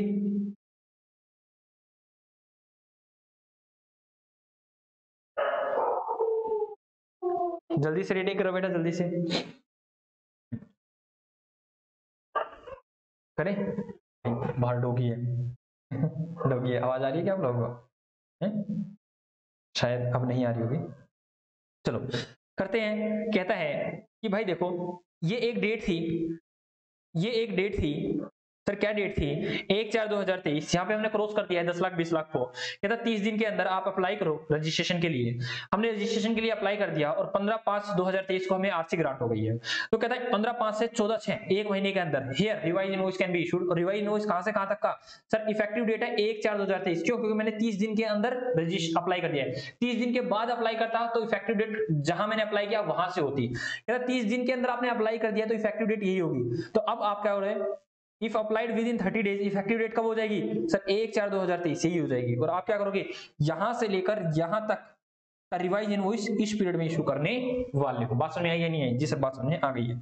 आगे कहता है जो रिवाइज इनवॉइस देने वाले हैं, कहता है B2B individual invoice so that recipient avail, कहता है कि अगर आप B2B ट्रांजैक्शन आपने किए हैं ड्यूरिंग द पीरियड तो आप इंडिविजुअल इनवॉइसिंग करो, कहता है लेकिन आपने B2C करी है और इंट्रा करी है तो कंसोलिडेट कर दो, कोई दिक्कत वाली बात नहीं, क्यों, क्योंकि रिसिपिएंट को तो आईटीसी वैसे ही नहीं मिलना, लेकिन कहता है B2C किया है आपने और इंटर किया है, इंट्रा किया है तो कंसोलिडेट कर दो, कोई दिक्कत वाली बात नहीं कितना ही अमाउंट हो, लेकिन इंटर कर रहे हो, लाइक मैं हरियाणा में हूं, पंजाब में मैंने सेल किया है और इंटर सप्लाई कर दी है, तो क्या कहता है consolidated invoices may be issued if consolidation दे सकते हो, लेकिन कंडीशन क्या है, if supply does not exceed 2,50,000, अगर 2,50,000 तक है, इंटर है और अनरजिस्टर्ड व्यक्ति को है तो आप कंसोलिडेशन कर देना, लेकिन 2,50,000 से क्रॉस हो गया तो आप कंसोलिडेशन नहीं कर सकते, फिर आपको इंडिविजुअल इनवॉइसिंग करनी होगी, लेकिन ये ऐसा कुछ इंट्रा में नहीं, इंट्रा में कोई दिक्कत नहीं, इंट्रा वाला कितना भी हो दिक्कत वाली बात नहीं है, कंसोलिडेट कर दो आप, ठीक है जी सर। B2C का मतलब क्या होता है, C फॉर कस्टमर या फिर अनरजिस्टर्ड पर्सन, बात समझ आई या नहीं, ठीक है, अनरजिस्टर्ड पर्सन की बात करते हैं, ठीक है, okay sir.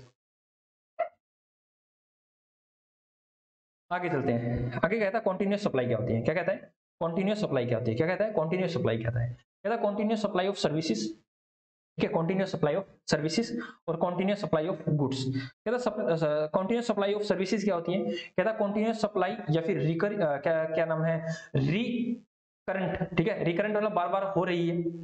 Life is more than 3 month, जो सर्विस है उसकी लाइफ 3 महीने से ज्यादा होनी चाहिए और पीरियोडिक पेमेंट का शेड्यूल है।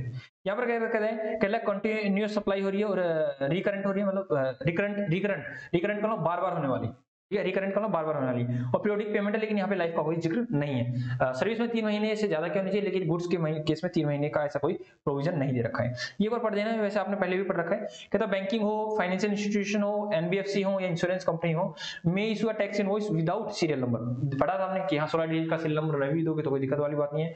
And the address of the recipient, आपको एड्रेस एंड सीरियल नंबर देने की कोई जरूरत नहीं है, अदरवाइज आपको सीरियल नंबर और एड्रेस ऑफ रिसिपेंट देने की बहुत ज्यादा जरूरत है इन एनी अदर केसेस। कहता है if ISD is an office of the banking company, financial institution और एनबीएफसी, कहता है इन्हीं का अगर कोई आईएसडी है तो वैसा तुम्हें भी कोई दिक्कत वाली बात नहीं है, सीरियल नंबर मत दो, आपको कोई दिक्कत वाली बात नहीं, मैंडेटरी नहीं है, देना चाहो तो आपकी मर्जी है। आगे चलते हैं। अब इससे पहले मैं आपको याद करूं तो मैंने एक टाइम ऑफ सप्लाई में कुछ चीज छुटवाई थी, तो क्या मैं उस पर आऊंगा अब? यस सर, उस पर आओ। टाइम ऑफ सप्लाई, अब भाई साहब उसको ढूंढना पड़ेगा, टाइम ऑफ सप्लाई को, टाइम ऑफ सप्लाई को। चलो मैं टाइम ऑफ सप्लाई को ढूंढता हूँ, कहाँ से है टाइम ऑफ सप्लाई, यही होना चाहिए टाइम ऑफ सप्लाई को। याद आ रहा है वैसे मैंने टाइम ऑफ सप्लाई छुड़वाया था? जी सर, बीच में एक टाइम ऑफ सप्लाई आया था और आपने उसको छुड़वाया था, मेरे को पहले देख लेना चाहिए था किस पेज पे है, मुझे ढूंढना पड़ेगा टाइम ऑफ सप्लाई, कोई दिक्कत नहीं है, अभी ढूंढ लेते हैं time of supply. Time of supply एक पेज था बीच में, ज्यादा पेज नहीं थे, एक ही पेज था, ज्यादा पेजेस नहीं थे, तो लेट अस सी वो कहाँ पर है। ये क्वेश्चन आप लोगों ने मुझसे करवाए थे? नहीं सर, हमने खुद ने किए थे, आपने कहाँ करवाए थे? ठीक है, time of supply, time of supply, time of supply, भाई टाइम सप्लाई कहाँ हुआ? यहाँ भी नहीं है, यहाँ भी नहीं है, यहाँ भी नहीं है, यहाँ भी नहीं है टाइम ऑफ सप्लाई, शायद यहाँ पे है, नहीं यहाँ भी नहीं है, ये तो हम बहुत आगे आ गए। एक बार आप रुकिए, मैं जल्दी से देख के बताता हूँ, एक सेकंड आप रुकिए। टाइम ऑफ सप्लाई कहाँ है, अभी बताते हैं हम आपको।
जी मिल गया, मिल गया, मिल गया, मिल गया, मिल गया, टाइम ऑफ सप्लाई मिल गया, हाँ बेटा हाँ।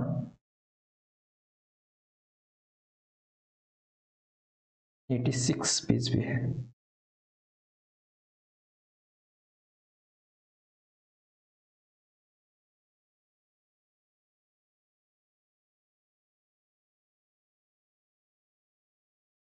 नेक्स्ट पेज पे ये रहा टाइम ऑफ सप्लाई। ठीक है, देखो हमने ढूंढ लिया टाइम ऑफ सप्लाई को। आप लोग तो मेरी हेल्प करवाते नहीं हो कि सर उस पेज पे है। हाँ सर आप आ जाओ और टाइम ऑफ सप्लाई को कंप्लीट करो। तो चलो टाइम ऑफ सप्लाई को कंप्लीट करते हैं। कहता है टाइम ऑफ सप्लाई क्या कहता है दोस्त, टाइम ऑफ सप्लाई क्या कहता है? मैंने कहा था invoice, invoice, invoice, time of supply. Time of supply क्यों निकालते हैं? क्योंकि अगले महीने में क्या करना पड़ता है, नेक्स्ट मंथ हमें रिटर्न फाइल करनी पड़ती है, और रिटर्न फाइल करते हैं तब हमें टैक्स की पेमेंट करनी होती है। ठीक है, टैक्स की पेमेंट करनी होती है। सबसे पहले बेटा गुड्स को देखो, सबसे आसान है गुड्स, सबसे आसान है गुड्स, गुड्स में कोई झंझट नहीं है। कहता है देख भाई साहब, अगर अगर एनसीएम लग रहा है, क्या लग रहा है, normal charge mechanism, that is supplier पे कर रहा है टैक्स को, ठीक है, सप्लायर टैक्स की पेमेंट कर रहा है। तो कहता है इनवॉइस डेट, जिस दिन आपने इनवॉइस इशू किया, या फिर इनवॉइस इशू करने की लास्ट डेट अभी सीख के आए हो गुड्स के केस में, कब रिमूवल हो रहा है तो रिमूवल से पहले, ठीक है, डिलीवरी रिमूवल नहीं तो डिलीवरी देख लेंगे, कॉन्टिन्यूअस बेसिस पे है तो स्टेटमेंट कब बन रही है, स्टेटमेंट नहीं है तो हम ये देखेंगे कि पेमेंट कब आ रही है। याद है, अभी जस्ट किया है जी सर। तो कहता है जिस दिन आपको इनवॉइस दिया या फिर last date of issue of invoice, ठीक है, वही टाइम ऑफ सप्लाई मान लेंगे। बिल्कुल सिंपल छोटा सा केस कह रखा है। आगे वही बात कर रखे रिमूवल की जो मैंने अभी कराया। कहता है आरसीएम के केस में सिंपल शब्दों में सर एनसीएम में टाइम ऑफ सप्लाई गुड्स के केस में कब मानी जाएगी, जिस दिन इनवॉइस इशू किया या इनवॉइस इशू करने की लास्ट डेट को टाइम ऑफ सप्लाई मान लेंगे, उससे अगले महीने टैक्स की पेमेंट हो जाएगी। इसलिए कहते हैं टाइम ऑफ सप्लाई क्यों करते हैं, क्यों कैलकुलेट करते हैं, ताकि अगले महीने टैक्स की पेमेंट लेनी, हमें रिटर्न भरवानी है हमें। कहता है अगर आरसीएम लग रहा है, reverse charge mechanism, that is recipient is liable to pay the tax now. तो कहता है हे भाई, हे रिसिपिएंट भाई जब आपने पेमेंट की, हे रिसिपिएंट भाई जब आपने पेमेंट की, या फिर 31st डे, सर ऐसा प्रोविजन तो हमने सर्विस में भी सीखा था कहीं ना कहीं, हाँ सर्विस में सीखा था बेटा, अभी इशू ऑफ इनवॉइस, ठीक है, नॉर्मल केस में 30 डेज और बैंकिंग और इंश्योरेंस कंपनी में 45 डेज, लेकिन ये अलग है। कहता है कि जब आपने आरसीएम केस में, दैट इज रिसिपिएंट जब लायबल होगा टू पे टैक्स, कहता है जब आपने पेमेंट की, क्यों, क्योंकि रिसिपिएंट के हाथ में पेमेंट है बेटा। जब रिसिपिएंट अब क्या है, देखो भाई सप्लायर के हाथ में इनवॉइस था तो इनवॉइस को बेस मान लिया गया था आरसीएम के मतलब एनसीएम के केस में। अब क्या हुआ सर, यहां से आया, ये सप्लायर है तो सप्लायर तो इनवॉइस देता था तो इसको इनवॉइस पकड़ लिया। अब मैं रिसिपिएंट क्या करता है, सर पेमेंट देगा, पेमेंट को पकड़ लिया गया, या फिर 31st डे, ठीक है, मतलब 31st डे को हम क्या मानेंगे सर, क्या नाम है, टाइम ऑफ सप्लाई मान लेंगे, मतलब 30 दिन का समय दिया गया, 31st डे हम टाइम ऑफ सप्लाई मान लेंगे। या फिर गुड्स रिसीव्ड, क्यों, क्योंकि ये गुड्स देगा तो हम रिसीव करेंगे। कहता है या तो पेमेंट या 31st डे और गुड्स रिसीव, इन तीनों में से जो भी पहले होगा ना उसी दिन हम टाइम ऑफ सप्लाई मान लेंगे। मैंने कहा था ना, क्यों, इनको जल्दबाजी है, ये कहेंगे जल्दी जल्दी टैक्स की पेमेंट दो, टाइम ऑफ सप्लाई जल्दी जल्दी करेंगे। तो नॉर्मल सर देखो, पहला कहता है कि अगर एनसीएम है तो जिस दिन एनसीएम है और गुड्स के केस में जिस दिन आपने क्या नाम है इनवॉइस दिया या last date of issue of the invoice, और अगर एनसीएम लग रहा है तो जिस दिन पेमेंट की या फिर 31st day of the invoice, ठीक है, 31st day from the invoice, जिस दिन इनवॉइस मिला उससे 31st डे सामने वाला देगा, ठीक है, और या फिर goods receive whichever is earlier, इन तीनों में से जो भी अर्लियर होने वाला है तब हम टैक्स की, तब हम क्या करेंगे, टाइम ऑफ सप्लाई मान लेंगे। कहता है any other cases bookish entry of the recipient जिस दिन तुमने तेरी किताबों में, मतलब ऊपर वाली दो कंडीशन में हम नहीं आ पा रहे हैं, तो कहता है भाई साहब ये हम नहीं पकड़ पा रहे, तो कहता है जिस दिन बुकिश एंट्री की है, रिसिपिएंट ने बुक में डाल दिया कि हाँ हमने सर्विस ले ली, एंट्री डाल दी, जनरल एंट्री डाल दिया या लेजर में डाल दिया, कुछ भी कर दिया, तो हम एंट्री कर लेंगे, वही हमारी टाइम ऑफ सप्लाई होने वाली है। अब आगे आ जाओ। अब बात करता है इनवॉइस क्या नाम है सर्विसेज की। कहता है सर्विसेज के केस में एनसीएम, कहता है इनवॉइस अगर टाइम पर दे दिया है, इनवॉइस अगर टाइम पर दे दिया है तो कहता है पेमेंट और invoice date whichever is earlier, ठीक है, यहां पर पेमेंट वगैरह कोई, भाई साहब गुड्स के केस में पेमेंट को नहीं पकड़ रखा, बस एनसीएम में पकड़ रखा है, यहाँ पर मतलब आरसीएम में पकड़ रखा है, यहाँ पे आरसीएम में पकड़ रखा है, एनसीएम में कोई बात नहीं कहता भाई साहब, कोई नहीं कहता पेमेंट वगैरह की, लेकिन यहाँ क्या कहता है इनवॉइस में, कहता है इनवॉइस जिस दिन आपने लिया या फिर पेमेंट की विच एवर इज अर्लियर, लेकिन टाइम पर आपने पेमेंट नहीं की, ठीक है, टाइम पर आपने इनवॉइस इशू नहीं किया, invoice not issue at time, अगर इनवॉइस टाइम पर इशू नहीं किया है तो कहता है कंप्लीशन और payment which ever is earlier. बात समझ आई है नहीं? जी सर। लेकिन कहता है आरसीएम के केस में, कहता है आरसीएम के केस में हमारे हाथ में, रिसिपिएंट के हाथ में ना तो इनवॉइस होता, ना तो इनवॉइस दे सकता है खुद को, ठीक है, ना ही कंप्लीशन होता, क्योंकि कंप्लीशन रिसिपिएंट क्या नाम सप्लायर करता है। तो कहता है इनको तो बेस माना नहीं गया, तो इनका बेस किसको माना गया है, कहता है पेमेंट, क्या बोला गया, पेमेंट, क्योंकि रिसिपिएंट पेमेंट करता है, कहता है पेमेंट और 61st day which ever is earlier. वहां पर हमने क्या देखा था सर, पेमेंट आरसीएम के गुड्स से पेमेंट 31st डे और रिसीव ऑफ गुड्स या फिर रिसीव ऑफ सर्विस को बेटा आप नहीं पकड़ सकते, ट्रैक नहीं कर सकते कि रिसीव हुई है या नहीं हुई सर्विस, इसलिए बोला गया कि नाम पेमेंट और 61st day which ever is earlier. आगे क्या रखा है नंबर थर्ड प्रोविजन क्या कहता है भाई साहब, थर्ड कहता है bookish entry of the recipient जब तूने एंट्री डाली तब देख लेंगे। कहता है no track how much services receive, इसलिए हमने यहाँ पे सर्विस को इंक्लूड नहीं किया गया है, लेकिन यहाँ पे एक कांटा मारा हुआ है, कहता है related party plus import of service plus RCM को यहाँ इंक्लूड नहीं है। क्यों नहीं है अभी नीचे आ जाओ उसको बताता हूँ मैं। कहता है पहले इसी को पकड़ देते हैं, कहता है associate enterprises that is related party, import of service that is दूसरे गोला से यहाँ आ रहे हैं, और उस पर आरसीएम लग रहा है, ठीक है, जान पहचान का आदमी है और आरसीएम लगा, मतलब इंपोर्ट ऑफ सर्विस कर रहे हैं और आरसीएम लगेगा उसके ऊपर, तो ये रिसिपिएंट करेगा। तो कहता है कि उसमें कहता है पेमेंट डेट और 61वां दिन नहीं दिया है, कहता है पेमेंट डेट और बुक की एंट्री, जिस दिन बुक में एंट्री डाली है आप लोग रिसिपिएंट ने, विच एवर इज अर्लियर। अब आपको क्वेश्चन ये आएगा सर 61वां दिन क्यों नहीं दिया है, बेटा देखो रिलेटेड पार्टी है तो हम जानबूझ के हर बार चाहेंगे कि हमारा टाइम ऑफ सप्लाई लेट आए और लेट हम टैक्सी पेमेंट करें, ठीक है। रिलेटिव पार्टी में तो हर बार या तो पेमेंट आएगी नहीं और आएगी नहीं और आएगी, मतलब आएगी नहीं, सिंपल सा तो 61वां दिन पकड़ेंगे, ठीक है। 61वां दिन हर बार पकड़ा जाएगा, हर बार की रिलेटेड पार्टी ट्रांजैक्शन है, हर बार 61वां दिन जाएगा, तो कहता नहीं भाई, तो 61वां दिन 2 महीने हम नहीं रुकने वाले, हम कहेंगे क्या, जिस दिन पेमेंट हुई या बुकिश एंट्री जो भी अर्लियर है हम उसको पकड़ लेंगे और उसी को हम टाइम ऑफ सप्लाई मान लेंगे, जो भी अर्लियर होगा। अब क्या कहता है, कहता है for service this provision is not relevant for goods, कहता है जो अभी प्रोविजन है ना, ये वाला प्रोविजन, कहता है ये सर्विस के लिए है, गुड्स के लिए ऐसा कुछ प्रोविजन नहीं है, ऐसा कोई प्रावधान नहीं है। सर क्या कहता है बेटा, ये कहता है इफ एडवांस अप टू ₹1000, कहता है कि अगर सर्विस के केस में आपने 1000 एडवांस ले लिया है, क्या बोला है, सर्विस के केस में अगर आपने 1000 एडवांस ले लिया है, इट कैन बी इग्नोर, आप उसको इग्नोर मार दो, जरूरी नहीं है आपको उसका बिल देना पड़ेगा। मतलब 1000 तक अगर आप एडवांस ले रहे हो, सिंपल सा तुम्हें, अगर मैंने 2000 का एडवांस ले लिया गुड्स के केस में, तो क्या नाम है, टाइम ऑफ सप्लाई आएगा, अरे नहीं सर, क्योंकि गुड्स के केस में एनसीएम में सर पेमेंट से लिंक कुछ भी नहीं है, एडवांस कुछ है ही नहीं। लेकिन सर हाँ सर्विसेज में है, तो सर्विसेज में अगर आप 1000 तक एडवांस ले रहे हो तो आपको कोई दिक्कत वाली बात नहीं है। 1000 से अगर आपने ज्यादा ले लिया एडवांस तो आपको इनवॉइस इशू करना पड़ जाएगा, तो दिक्कत वाली बात आ जाएगी, टाइम ऑफ सप्लाई को पकड़ लेंगे वो लोग, ठीक है। टाइम ऑफ सप्लाई इनवॉइस को छोड़, टाइम ऑफ सप्लाई आ जाएगा सर, ठीक है, क्योंकि टाइम ऑफ सप्लाई कहता है पेमेंट और invoice whichever is earlier, payment और completion whichever is earlier, payment को पकड़ा जाता है यहाँ पे ऐसी कोई पेमेंट की वाली बात नहीं करता है। चलो सर वापिस से आते हैं हम हमारे प्रोविजन पे जो हमारा चल रहा था। जी सर वापिस से आइए, हमारा क्या चल रहा था, वापिस से आते हैं दोस्त।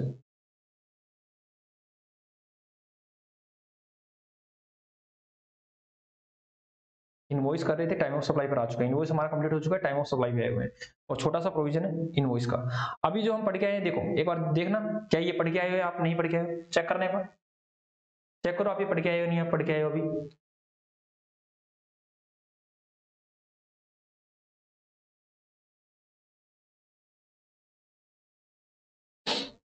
देखो और बताओ क्या पढ़ के आए हो। जी सर ये पढ़ के तो आए, जस्ट अभी पढ़ के आए हैं सर। क्या कहता है, एज वी नो, अभी देख के आए हो आप, एज यू नो, ठीक है, yes sir, as we no,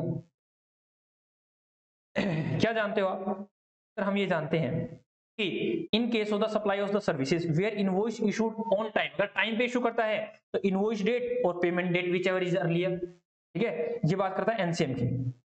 कहता है where invoice not issue at time, तो सर कंप्लीशन डेट और payment date whichever is earlier, क्या होगा सर, यहाँ पे टाइम ऑफ सप्लाई मान लेंगे, ठीक है जी सर। आगे चलो, कहता है focus on word payment, bar bar payment की बात कर रहे हैं, तो पेमेंट की बात, अब वो 1000 रुपए वाली बात कर रहा है, दोबारा से बता रहा है 1000 रुपए वाली बात, कहता है cool down if the amount received in excess of the bill amount, मतलब 1000 तक अगर आप पेमेंट लेते हो, एडवांस में पेमेंट ले रहे हो, तो कहता है उसके लिए आप इग्नोर कर सकते हो, जरूरी नहीं है उसको टाइम ऑफ सप्लाई मानेंगे। कहता है advance payment can be ignore for the purpose of the time of supply at the option of the supplier, कहता है सप्लायर अगर तू चाहे तो, लेकिन नहीं, वो कहता नहीं मैं तो भाई साहब टाइम ऑफ सप्लाई मानेंगे, तो क्या दिक्कत वाली बात, टाइम ऑफ सप्लाई मान ले, अगले महीने टैक्स पे कर दे एडवांस के ऊपर भी, समझ में आई या नहीं आई। लेकिन 1000 तक एडवांस है तो कोई दिक्कत वाली बात नहीं, आप उसको इग्नोर करो, टाइम सप्लाई को हम बाद में देख लेंगे। इसके लिए एक एग्जांपल दिया गया है, एक एग्जांपल को देखो बेटा, सब कुछ समझ में आ जाएगा, क्लियर हो जाएगा जो मैं कहना चाह रहा हूं। कहता है सर क्या कहता है, अच्छे दिख रहा है, जी सर अच्छे से दिख रहा है। मैंने कहा देखो ध्यान सुनना, इलेक्ट्रिसिटी बिल की पेमेंट की जा रही है, ये है पेमेंट, कितना अमाउंट है, ये इनवॉइस, ये अंडर और ओवर, और ये टाइम ऑफ सप्लाई कमानी जाएगी। मैं कहा एक है मिस्टर राम, तीनों का सेम केस है, राम श्याम और कवि, तीनों का बता रखा है क्या है। मैंने कहा अप्रैल का बिल आया इसका 2200 का, उसने पेमेंट कितनी करी सर 2000 रुपए। मैंने कहा अंडर कितना हुआ सर 200 रुपए। मैंने कहा बेटा टाइम ऑफ सप्लाई क्या होगा, इनवॉइस बेस होगा, बस समझ आ रही है, इनवॉइस टाइम पे इशू है तो इनवॉइस और payment which ever is earlier, ठीक है, तो टाइम पे इनवॉइस जनरेट हुआ है तो हम कह रहे हैं इनवॉइस वाइज, और यहाँ पे कह रखा भाई साहब 2400, क्या नाम है, अगली बार 2200 का बिल आया और हमने 2400 की पेमेंट कर दी, 2400 की पेमेंट कर दी। तो कह रखा हमने अब एक्सेस कर दिया, लेकिन फॉर 2200 इनवॉइस बेस, सिंपल शब्दों में हर बार इनवॉइस 2200 का आया होगा। अप्रैल में भी 2200 का इनवॉइस आया होगा, और क्या नाम है, अप्रैल में 2200 का इनवॉइस आएगा और मई में 2200 का इनवॉइस आएगा। क्या रखा है भाई साहब, हमने इनवॉइस को बेस माना है और हमने टाइम ऑफ सप्लाई इनवॉइस के हिसाब से पकड़ ली है। अब आगे चलते हैं। कहता है यहाँ पर भी 2200 का आया, सॉरी यहाँ पर भी 2200 का इनवॉइस आया, यहाँ भी 2200 का इनवॉइस आया। मैंने 2200 की पेमेंट कर दी, 2200 की पेमेंट कर दी। पहले ऊपर वाले कम ज्यादा करी थी, नीचे वाले कंप्लीट पेमेंट करी है पूरी पूरी। कहता है इनवॉइस बेस, ठीक है, आप यही तो पढ़ते हो, इनवॉइस और payment whichever is earlier, whichever is earlier। तो बेटा पहले इनवॉइस आया होगा फिर पेमेंट करते हो। इलेक्ट्रिसिटी में ऐसा तो ना पहले पेमेंट कर दी, पहले इनवॉइस आएगा फिर पेमेंट करोगे। तो इनवॉइस अर्लियर आया है तो यहाँ पर भी इनवॉइस को बेस मान लिया, यहाँ भी इनवॉइस को बेस मान लिया, क्योंकि पहले इनवॉइस आता है इलेक्ट्रिसिटी के केस में, फिर पेमेंट की जाती है, इसलिए इनवॉइस अर्लियर है। तो इनवॉइस और पेमेंट whichever is earlier, तो इनवॉइस पहले आया। आगे मिस्टर कवि, यहां देखना बेटा, यहां पर वो प्रोविजन है जो भी आप ऊपर सीख के आए। मैंने कहा देखो बिल आया 2200 का, बिजली का बिल आया 2200 का, मैंने दे दी 2500 रुपए, है ना, मैंने दे दिए 2500 रुपए, ठीक है, 300 रुपए मैंने एक्सेस पे कर दिए।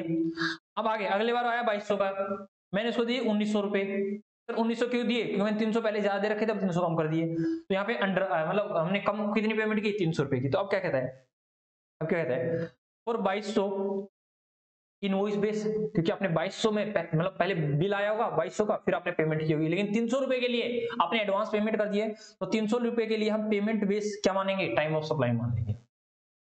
ठीक है, ध्यान सुना, उसने ये कह रखा है एडवांस मिलेगा तो एडवांस को टाइम ऑफ सप्लाई मान लेंगे। लेकिन आगे सुनो, कहता है यहाँ पर फॉर 1900 रुपए पेमेंट बेस, क्या करेंगे, पेमेंट बेस, क्योंकि पेमेंट कितने की करी है, 1900 की पेमेंट की है, तो यहाँ पे बोला हम पेमेंट बेस मान लेंगे कि पेमेंट आपने किया है 1900 रुपए का, तो 1900 क्यों, आपको 2200 क्यों नहीं माना, अरे भाई साहब 2200 का इनवॉइस 2200 कैसे मान सकते हो टाइम ऑफ सप्लाई, क्यों, क्योंकि भाई साहब 300 तो पहले दे चुके हो, 2200 में से 300 की तो आप पेमेंट अर्लियर कर चुके हो, तो 1900 का ही तो टाइम ऑफ सप्लाई आएगा, तो इसलिए टाइम ऑफ सप्लाई आ गया।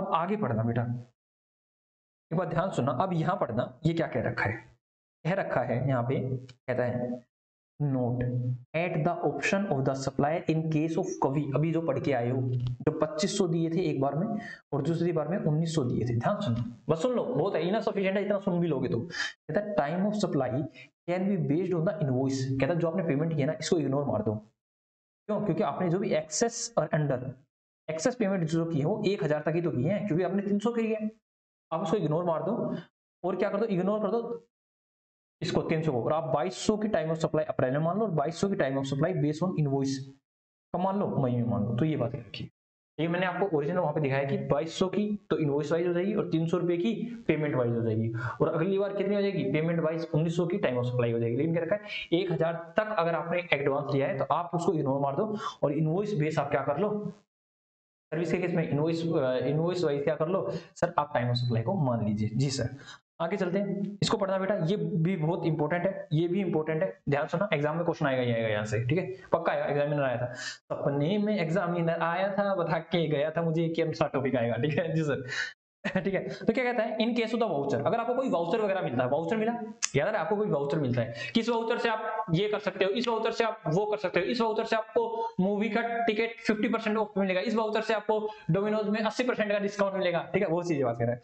Where whether the supply is identified at the time of the transaction, at the time of the issue of the invoice, आप sorry eight the time of issue voucher, आपको जब मैंने voucher दिया तो मैंने बताया था कि इस वाउचर से आप सिनेमा घर में जाके 50% डिस्काउंट ले सकते हो, तो क्या आपको पता था कि इस वाउचर में क्या है, हाँ सर, आइडेंटिफाइड था कि उसमें क्या है, तो क्या रखा है, अगर आपको आइडेंटिफाइड है यस, तो टाइम ऑफ सप्लाई कब हो जाएगी, date of issue of voucher, जब मैंने आपको वाउचर दिया उसी को टाइम ऑफ सप्लाई मान लेंगे और अगले महीने टैक्स ले लेंगे।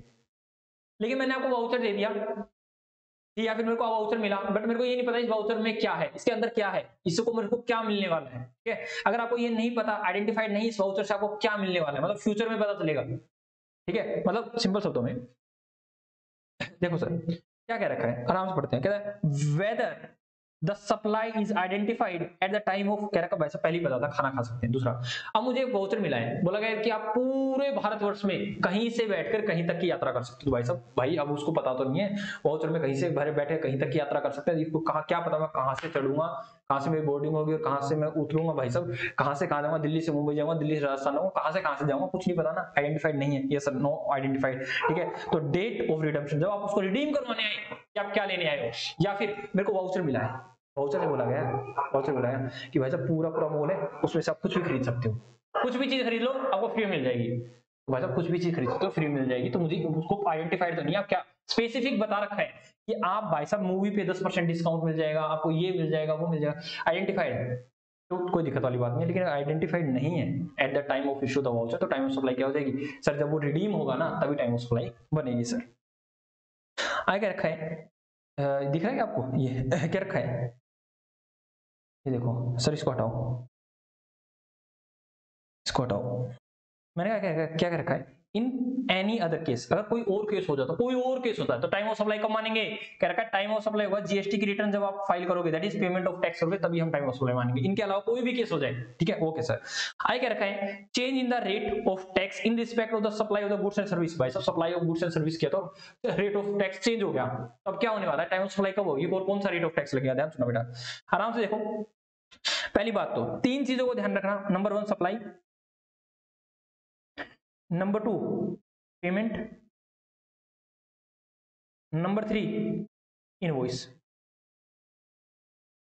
टाइम ऑफ सप्लाई के लिए आप लोगों को तीन में से दो चीजें देखनी कि दो चीजें कहां आ रही, एटलीस्ट दो चीजें कहीं ना कहीं आनी चाहिए, मतलब बेटा अब वोटिंग होगी तो वोटिंग में से 1 2 3 जो बंदे दो जगह वोटिंग करेंगे वो वाला जीत जाएगा।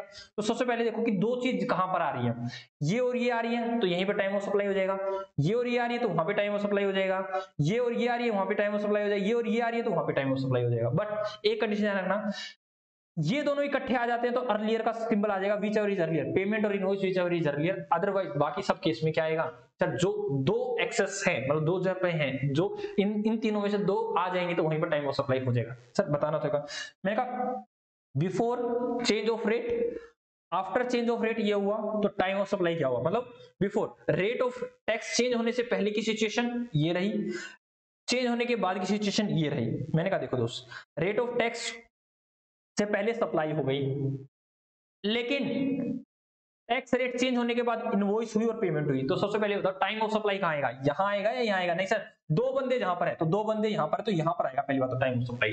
बट सर इनवॉइस और पेमेंट जब ये दोनों नाम आ जाए ना इकट्ठे तो विच एवर इज अर्लियर, जो भी अर्लियर होगा वही टाइम ऑफ सप्लाई हो जाएगी। सर देख लो जी सर, मैंने कहा कि भाई रेट चेंज होने से पहले इन सप्लाई हुई और इनवॉइस हुआ और पेमेंट यह हुई, तो बेटा टाइम ऑफ सप्लाई तो यहां होगी। सप्लाई और इनवॉइस में से अर्लियर नहीं होता, अर्लियर होता है इनवॉइस और पेमेंट में से, सप्लाई तो सर हो जाती है, ठीक है। तो अब क्या होगा, date of issue of invoice, देख लो बेटा date of issue of invoice.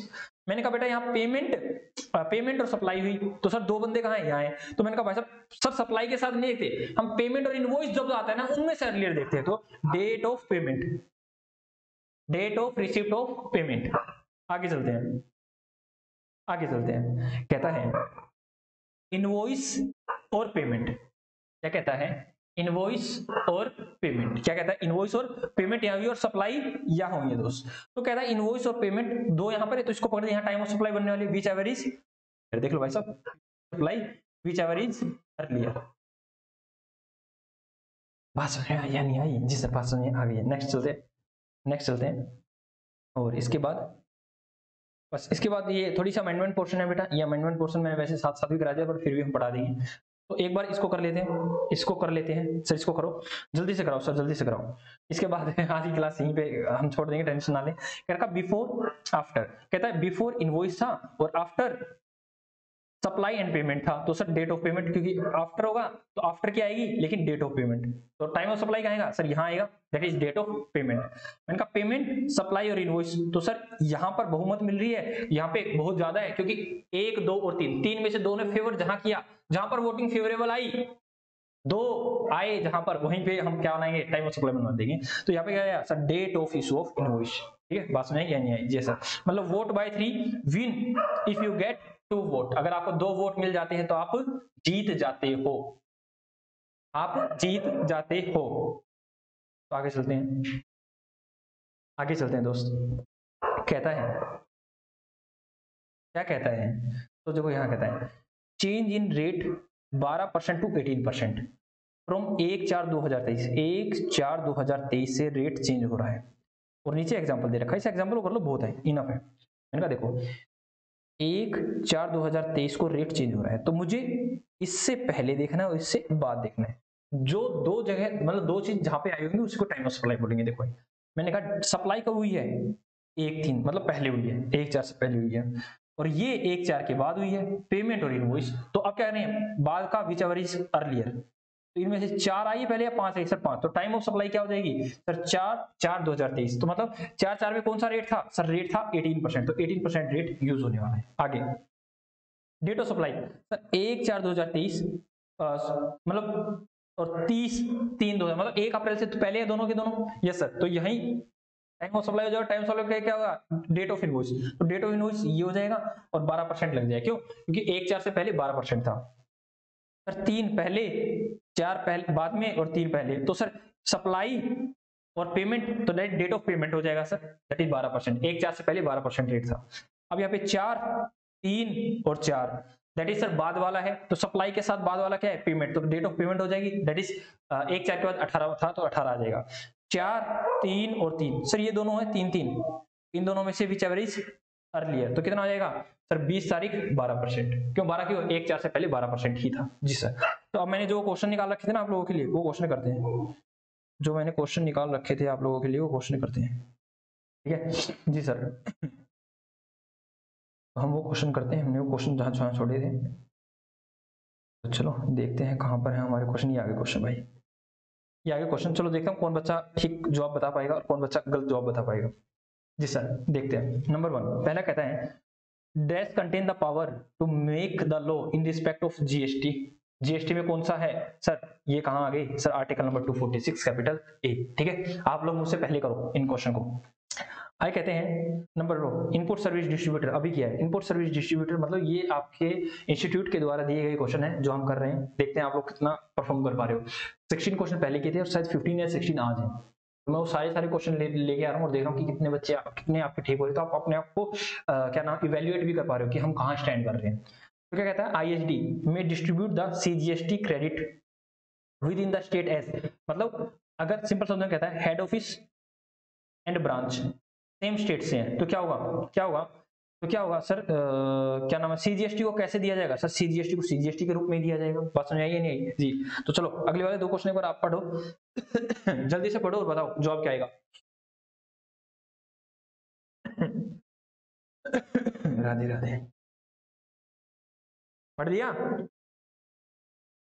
हाँ जी सर पढ़ चुके हैं। क्या कह रखा है, कहता है which of the following is considered as inter state supply. देखो भाई साहब इंटर स्टेट सप्लाई क्या होती है बता सकते हो जी सर। मैंने कहा सर एक स्टेट है, सेकंड स्टेट जा रहे हो, यूटी जा रहे हो, आउटसाइड इंडिया जा रहे हो, या फिर सर देखो एससीजेड को जा रहे हैं या एससीजेड डेवलपर को जा रहे हैं, ठीक है मतलब सिंपल समझें ये यूपी ये यूपी, यूपी से यहाँ पे एक एससीजेड है, यहाँ से यहाँ भी जा रहा है ना तो उसको इंटर करेंगे, क्यों क्योंकि एससीजेड को एक्सपोर्ट का दर्जा दे रखा है, इसको बोला गया है कि डीम्ड टू बी एक्सपोर्ट है, क्या है ये डीम्ड टू बी एक्सपोर्ट है।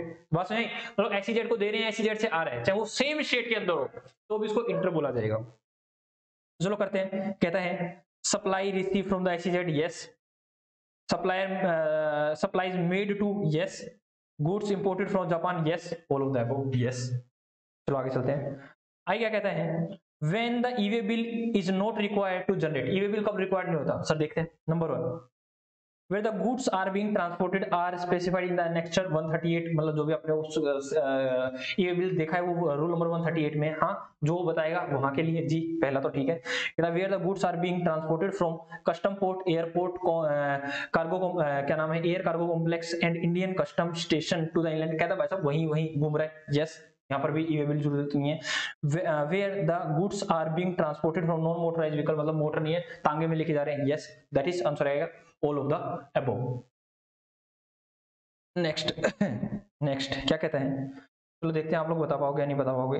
कहता है dash of the CGST act 2017 list down the activities which shall be treated neither supply of the goods और nor supply of the services, बताना sir schedule number 3 क्या आएगा, शेड्यूल नंबर 3 आया ना, बताओ तो देखो हमारे पास शेड्यूल नंबर 2 क्या कहता था, देखो भाई साहब शेड्यूल नंबर 2 कहता था ये कहता था सप्लाई विदाउट कंसिडरेशन, ठीक है ये कहता था क्या सप्लाई ऑफ गुड्स है क्या सप्लाई ऑफ सर्विस है, ये कहता था मनी एंड सिक्योरिटी ना ही तो गुड्स है ना ही सर्विसेज है जी सर।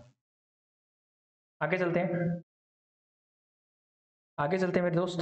आगे कहता है IGST act 2017 was passed in the parliament on the basis of, भाई साहब क्या कहता है, कहता है IGST act 2017 was passed by the parliament on the basis of, कहता आर्टिकल, भाई साहब सिंपल है, IGST एक्ट जो भी है, IGST एक्ट में क्या है, एक्सक्लूसिवली पावर है, यहाँ पर क्या है, एक्सक्लूसिव पावर है किसके पास, सेंट्रल गवर्नमेंट या फिर यूनियन गवर्नमेंट के पास टू मेक द लॉ। तो भाई साहब वो कहना था सर 269 कैपिटल ए 26 जनवरी, तो 269 capital A 269 capital A 269 capital A ये रहा। 79 में क्या था सर, इसमें तो थी कमेटी थी, कौन सी कमेटी थी बताओ, कौन सी कमेटी थी सर, इसमें तो थी वो क्या नाम है, GST काउंसिल थी सर जी। आगे चलो, कहता है dash of the CGST Act lists down a transaction even without the consideration और सर सप्लाई मतलब विदाउट कंसिडरेशन सप्लाई माने शेड्यूल 1 में अभी पढ़ के आए ऊपर जी। आगे चलो, आगे क्या रखा है, what is the time limit beyond which the goods are not return, अरे भाई साहब रिटर्न नहीं होगा, not return the input sent to the job worker shall be treated as supply. Input मतलब sir input goods that is 1 साल के अंदर आ जाना चाहिए, that is from 1 year. Okay sir, कोई दिक्कत वाली बात नहीं। नेक्स्ट नेक्स्ट नेक्स्ट नेक्स्ट आगे चलते हैं, कहता है देखो भाई साहब कुछ कहता है if a dealer is liable to be registered on 18, कहता है 18 जनवरी को लाइबल था रजिस्ट्रेशन के लिए, and he applied the registration, कब अप्लाई कर दिया, 1 फरवरी को, क्या 30 दिन में अप्लाई कर दिया, यस सर कोई दिक्कत वाली बात नहीं है। तो इफेक्टिव डेट क्या हो जाएगी, यही हो जाएगी 18, जी सर इफेक्टिव डेट हो जाएगी 18 जनवरी 2019, 19 ही है ना, हाँ सर। कहता है विच थोड़ा बड़ा करें, यस सर लो क्या रखा है, which of the following value is taken as the value of the supply of the goods and the services or both as per the provision of the section 15 of the CGST Act of 2017। MRP नहीं बेटा, transaction value yes, notional no, no अरे transaction value पर ही, transaction value को तो fine कर देते हैं, yes sir transaction value assessable value याद रहा है सर, इसके बेस पर ही जीएसटी लगता है। कहता है what shall be excluded for determination of the value of the supply, कहता है किसको एक्सक्लूड किया जाता है सर, सब्सिडी वगैरह को, डिस्काउंट वगैरह को, इनको एक्सक्लूड किया जाता है। पैकिंग चार्जेस से तो इंक्लूड होते हैं, रेट से तो इंक्लूड होता है, discount offer eight the time of the invoice, yes sir all of that वो नहीं, सी आएगा, डिस्काउंट जब दे रहे हो आप उसी को आप रिड्यूस करने का परमिशन है सर। ये पैकिंग चार्जेस फ्रेट ये तो ऐड होते हैं सर, ये तो ऐड होते हैं।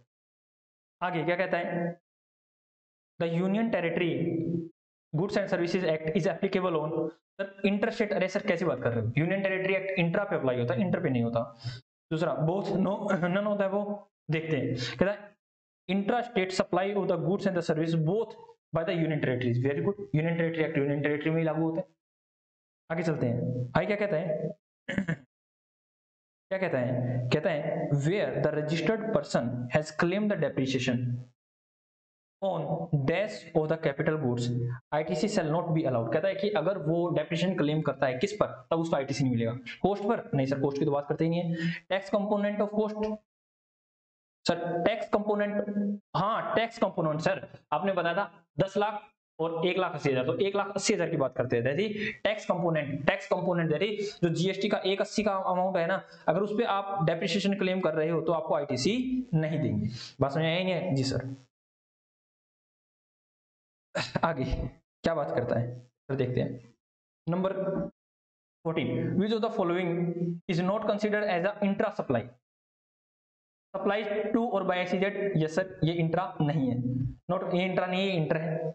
आगे इंपोर्टेड गुड्स, यस सर ये भी इंट्रा नहीं है, ये inter. Supply to the foreign tourist taking the goods outside the India, बेटा देखो इंडिया में गुड्स लिया फॉरेन क्या नाम फॉरेन टूरिस्ट ने, और वो क्या लेगा, वो कस्टम पोर्ट पर गया, हमारे पोर्ट पर गया, पोर्ट पर उसने दिखाया कि मैं इसको आउटसाइड द इंडिया लेके जाना, तो वैसा फॉरेनर हमारे इंडिया में, इंडिया से बाहर माल लेकर गए तो उसको भी तो क्या बोलेंगे, इंटर बोलेंगे। तो ऑल ऑफ द अबव, ये भी इंट्रा नहीं है, ऑल ऑफ द अबव, ठीक है। मतलब फॉरेनर हमारे इंडिया में सामान लिया, फिर वापस जाते समय पोर्ट पर उसने दिखाया कि मैं तो भाई साहब इसको इंडिया से बाहर लेके जा रहा हूँ, तो इंडिया से बाहर लेके जा रहा है तो उसको इंटर बोलेंगे, ठीक है। आगे कह रहा है what is the time of the supply of the voucher, ठीक है, when the supply with respect to the voucher is identifiable, मतलब वाउचर दिया तब आइडेंटिफाइड है, तो at the time of issue of the voucher, at the time of date of issue of the voucher, yes sir. Date of redemption नहीं है, date of redemption तब आता है जब उस वाउचर का हमें पता नहीं है कि उससे आइडेंटिफाइबल नहीं है कि उससे क्या मिलने वाला है, ठीक है। एक्सपायरी डेट नहीं सर, ये नहीं। आगे कहता है कंपनी सेक्रेटरी, क्या कहता है, कंपनी सेक्रेटरी फ्रॉम XYZ, ये आप लोगों की बात कर रहे हैं, ठीक है जी sir, to handle the legal work pertaining to the incorporation of a company BCD other than its professional fee rupees 25,000, ठीक है, other than its professional fee 25,000, XYZ also, मतलब 25,000 उसकी क्या है, प्रोफेशनल फी, सिंपल होता है प्रोफेशनल फी, ठीक है, 25,000 है, क्या रखा है, XYZ firm also recover from BCD rupees 4,000 the registration fee pay to the register of the company, कहता है 4,000 उसने और लिए फीस के अलावा, ठीक है, जो ROC को देने थे, कहता है XYZ firm is merely acting as a pure agent, कहता है भाई साहब ये प्योर एजेंट है, प्योर एजेंट कौन है, प्योर एजेंट कौन है sir, company secretary from XYZ, ठीक है, याद आ रहा है, जैसा रूल नंबर 33 में मैंने कहा प्योर एजेंट का concept, and the payment made to the ROC in case the what the value of the supply, what will the value of the supply of the service, service की supply किस क्या होगी बेटा, कितने पे लगी, अरे सर उसने जो एक्चुअल लिया ना उसी पे होगी 25,000 पे, बात खत्म है, क्योंकि वो प्योर एजेंट है, प्योर एजेंट कहता है कि भाई साहब हम दूसरों पे हम तो सप्लाई मानेंगे नहीं, तो जितनी सप्लाई मानेंगे तो हम तो टैक्सेस पर कंप्यूट करेंगे, ठीक है, तो यहाँ पे आ जाएगा 25,000, तो ठीक है बेटा, आज की क्लास हम यहीं पर ओवर करते हैं, आज हमने काफी सारी चीजें सीखी हैं, ठीक है, तो साथ साथ कर रहे हैं, सब कुछ हमारा फिनिश हो रहा है, सिंगल रिवीजन निकाल रहे हो मेरे साथ, बिल्कुल सब फिनिश हो रहा है, ठीक है, साथ साथ क्वेश्चन भी इसलिए कर रहे हैं हम ताकि थोड़ा सा आपको मोटिवेशन और मिले, हाँ यार आता तो है, आसान तो है, ठीक है, ओके बेटा, tata bye bye, Radhe Radhe, और अच्छे से ध्यान लगा के आप पढ़िए और आप अपने एग्जाम पर कंसंट्रेशन कीजिए, अच्छे अंकों से हमें पास होना है, इसी मनोकामना के साथ हम जाते हैं, tata bye bye, Radhe Radhe.